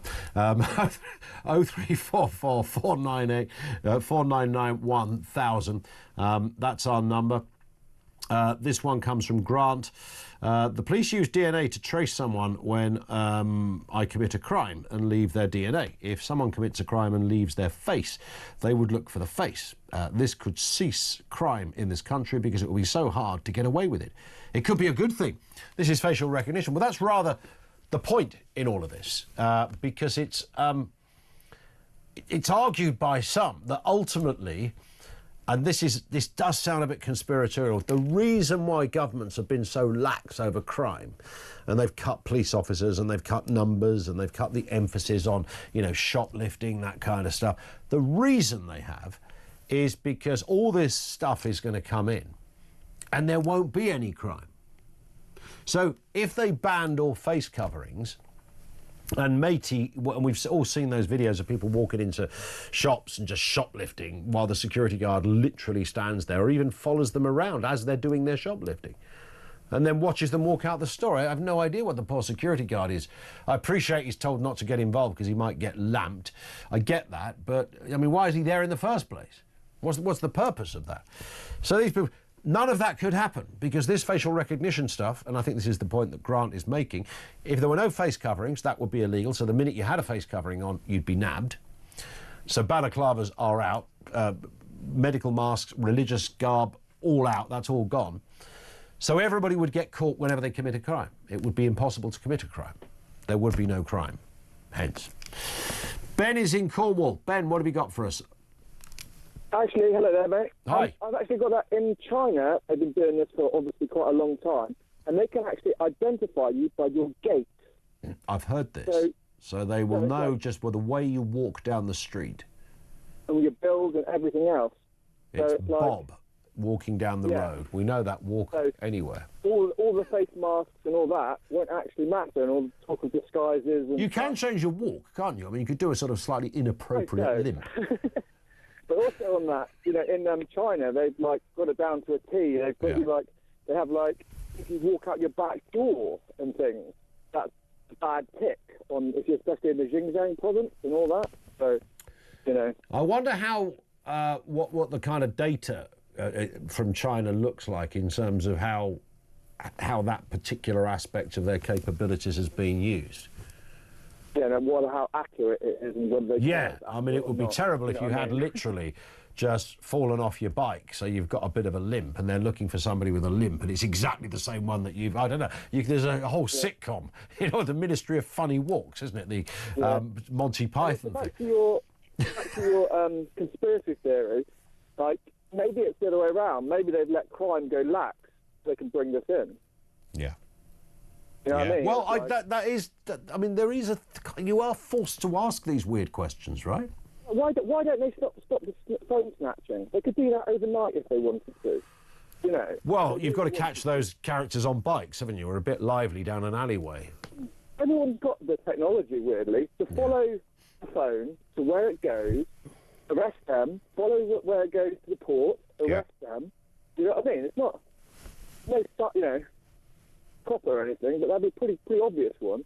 It would be an obvious one. Yeah, good point. I do. Ben, thank you very much indeed for that. On that issue of disability, I saw a fella last night in Tesco. I first spotted him. He was on a mobility scooter. And it was one of those quite big ones, to the point he was wearing a crash helmet. And it had a big headlight on the front. And he was going through the car park. And I thought, oh no, this old boy is heading for the glass. He's going to go into the glass of Tesco because he's not really stopped. And I don't know, in my head, although it's an electric vehicle, because he seemed to be going at a fairly rapid rate, in my head I could hear it as a kind of like a motor. I thought Eddie Kidd was coming down the road, you know, it's like Evel Knievel has entered the place. And he didn't go through the glass, he actually went into the shop, like on the same... Obviously you're allowed to do this, I don't think he broke any rules. But he kept the... Because I was then going into the shop, and there he was, going around the pasta aisle with a big old crash helmet on. The light had been turned off the front, to be fair. It was the biggest mobility scooter I'd seen. Because it's Christmas, I wondered if it was a sleigh. I mean, could it have been, you know, couldn't see his face, no facial recognition there. Might have been the big man himself, 25th of December, round the corner. But that was a beast of a mobility scooter. It was probably the Apple of all mobility scooters, I would imagine. A right tasty bit of kit it was as well. And then he got off it and ran around the shop and went, and just legged it, which I thought was a bit strange. So let's have a listen to this Nigel Farage clip, OK? So this is the clip that got Nigel Farage angered today. It happened when the Today programme were interviewing Richard Tice, and Mr Farage later at a press conference, the one he's just finished in Westminster, revisited that point. When the BBC asked him a separate question, he was like, hang on a second, the way you spoke about me this morning was outrageous. This is what was said on Radio 4. Whilst Nigel stood out, he was neither aggressive nor a racist. If I can help in any way, let me know. And I've had plenty of those messages over the course of the last few days, and I'm sick to death of the double standards and hypocrisy, above all, of your organisation. And what happened on the Today programme this morning was a complete bloody disgrace. Next, Sam Coates from Sky News. No, I'm done with you, thank you. My question was, he said they were lying, and it sounds like... Sam Coates from Sky... I'm really, until you apologise for all of your output, your appalling output, at the same time that I'm accused of saying these things which I deny, I'm not speaking to you. All right? There it is. Very sort of Trump-like in that, calling out a specific area of the press. Sorry, that wasn't the clip from Radio 4. That was him responding to the clip from Radio 4. At some point, we will get the clip. Might not get it within this show, but it will be on Talk at some point. So you can make your own mind up as to what it was. But he's clearly incredibly angry about that. And that was his response to the BBC. And he's pretty much said there, I think he's blacklisting, or that might have been one of the words that got him into trouble in the first place, I don't know. But he's boycotting the BBC, asking questions. It sounded like he was saying, I don't want you at my conferences, if that's the way the BBC behave. And he did say earlier that he was looking for an apology as well. It's 10 to 4, this is Talk.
the Talk app.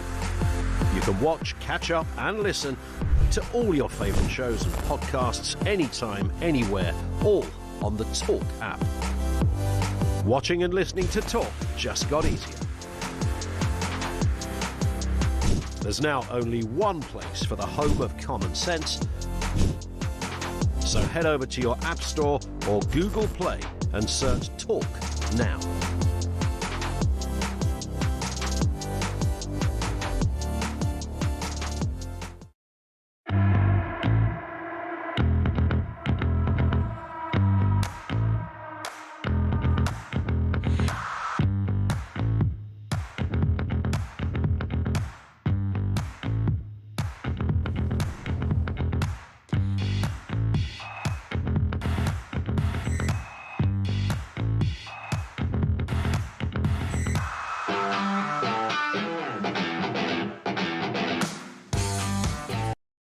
Across the UK, on DAB+, on YouTube, on your mobile, and on your side.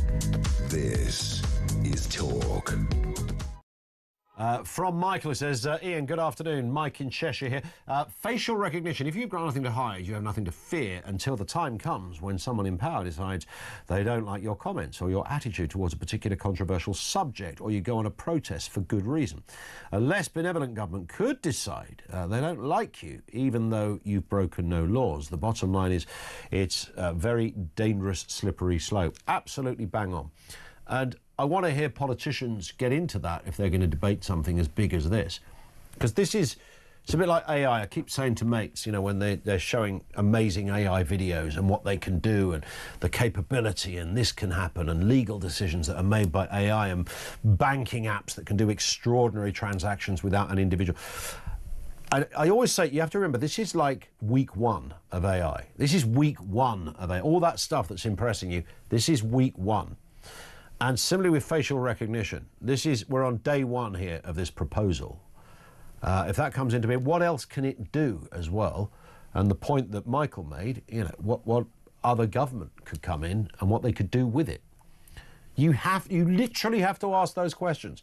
It doesn't make you a nut job or a tinfoil hat wearer. You are duty bound to ask those questions.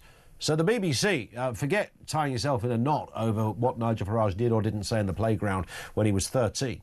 Ask those questions. They're the questions you want to ask constantly, daily, of our politicians. Andrew is in Hertfordshire on this very point. Andrew, afternoon to you.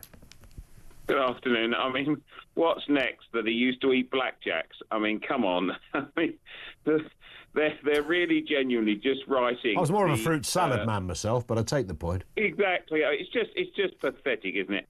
The thing is that the attacks on him make you realise, a bit like, you know, when you looked at great rugby players or great footballers like Maradona, the more they kicked him, the more you realised how good he was. And that's the problem with Farage. He's going to be the next Prime Minister. The problem is, you see, I think he's good. I don't think he's as good as some people think he is. I think he's a good player. However, I'm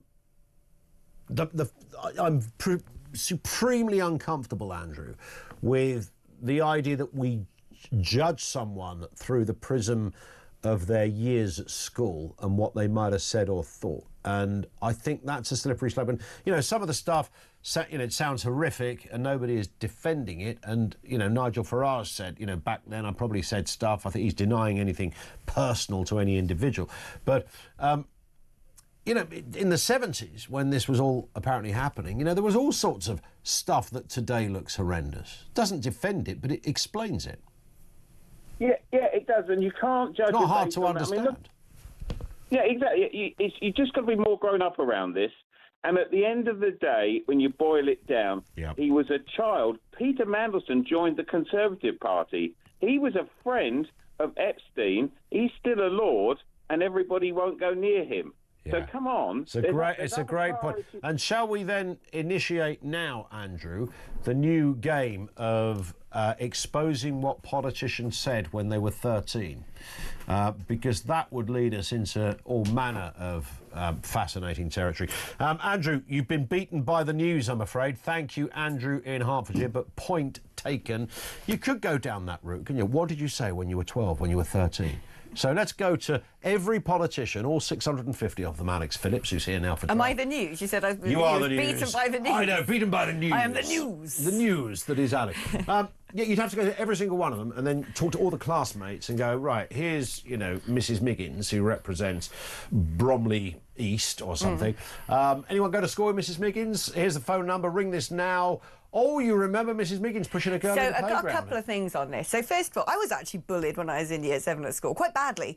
I cannot remember a single word of what that girl said. I know she was horrible. I know she bullied me and made my life a misery, but I can't remember now, even if I really try and think, what, you know, verbatim what she said. Yeah. I can't. I just can't. So the idea that someone who, I don't know, partially works for the BBC and is very left-wing can suddenly, like a dictaphone, recall the lot of it is crazy. Yeah. And even if, you know, I mean, the worst scenario, you know, for a politician, even if a politician went, yeah, I probably did say that when I was 13. 50 years ago when you were 13. No one defends horrible things, but there is a context. And if you look at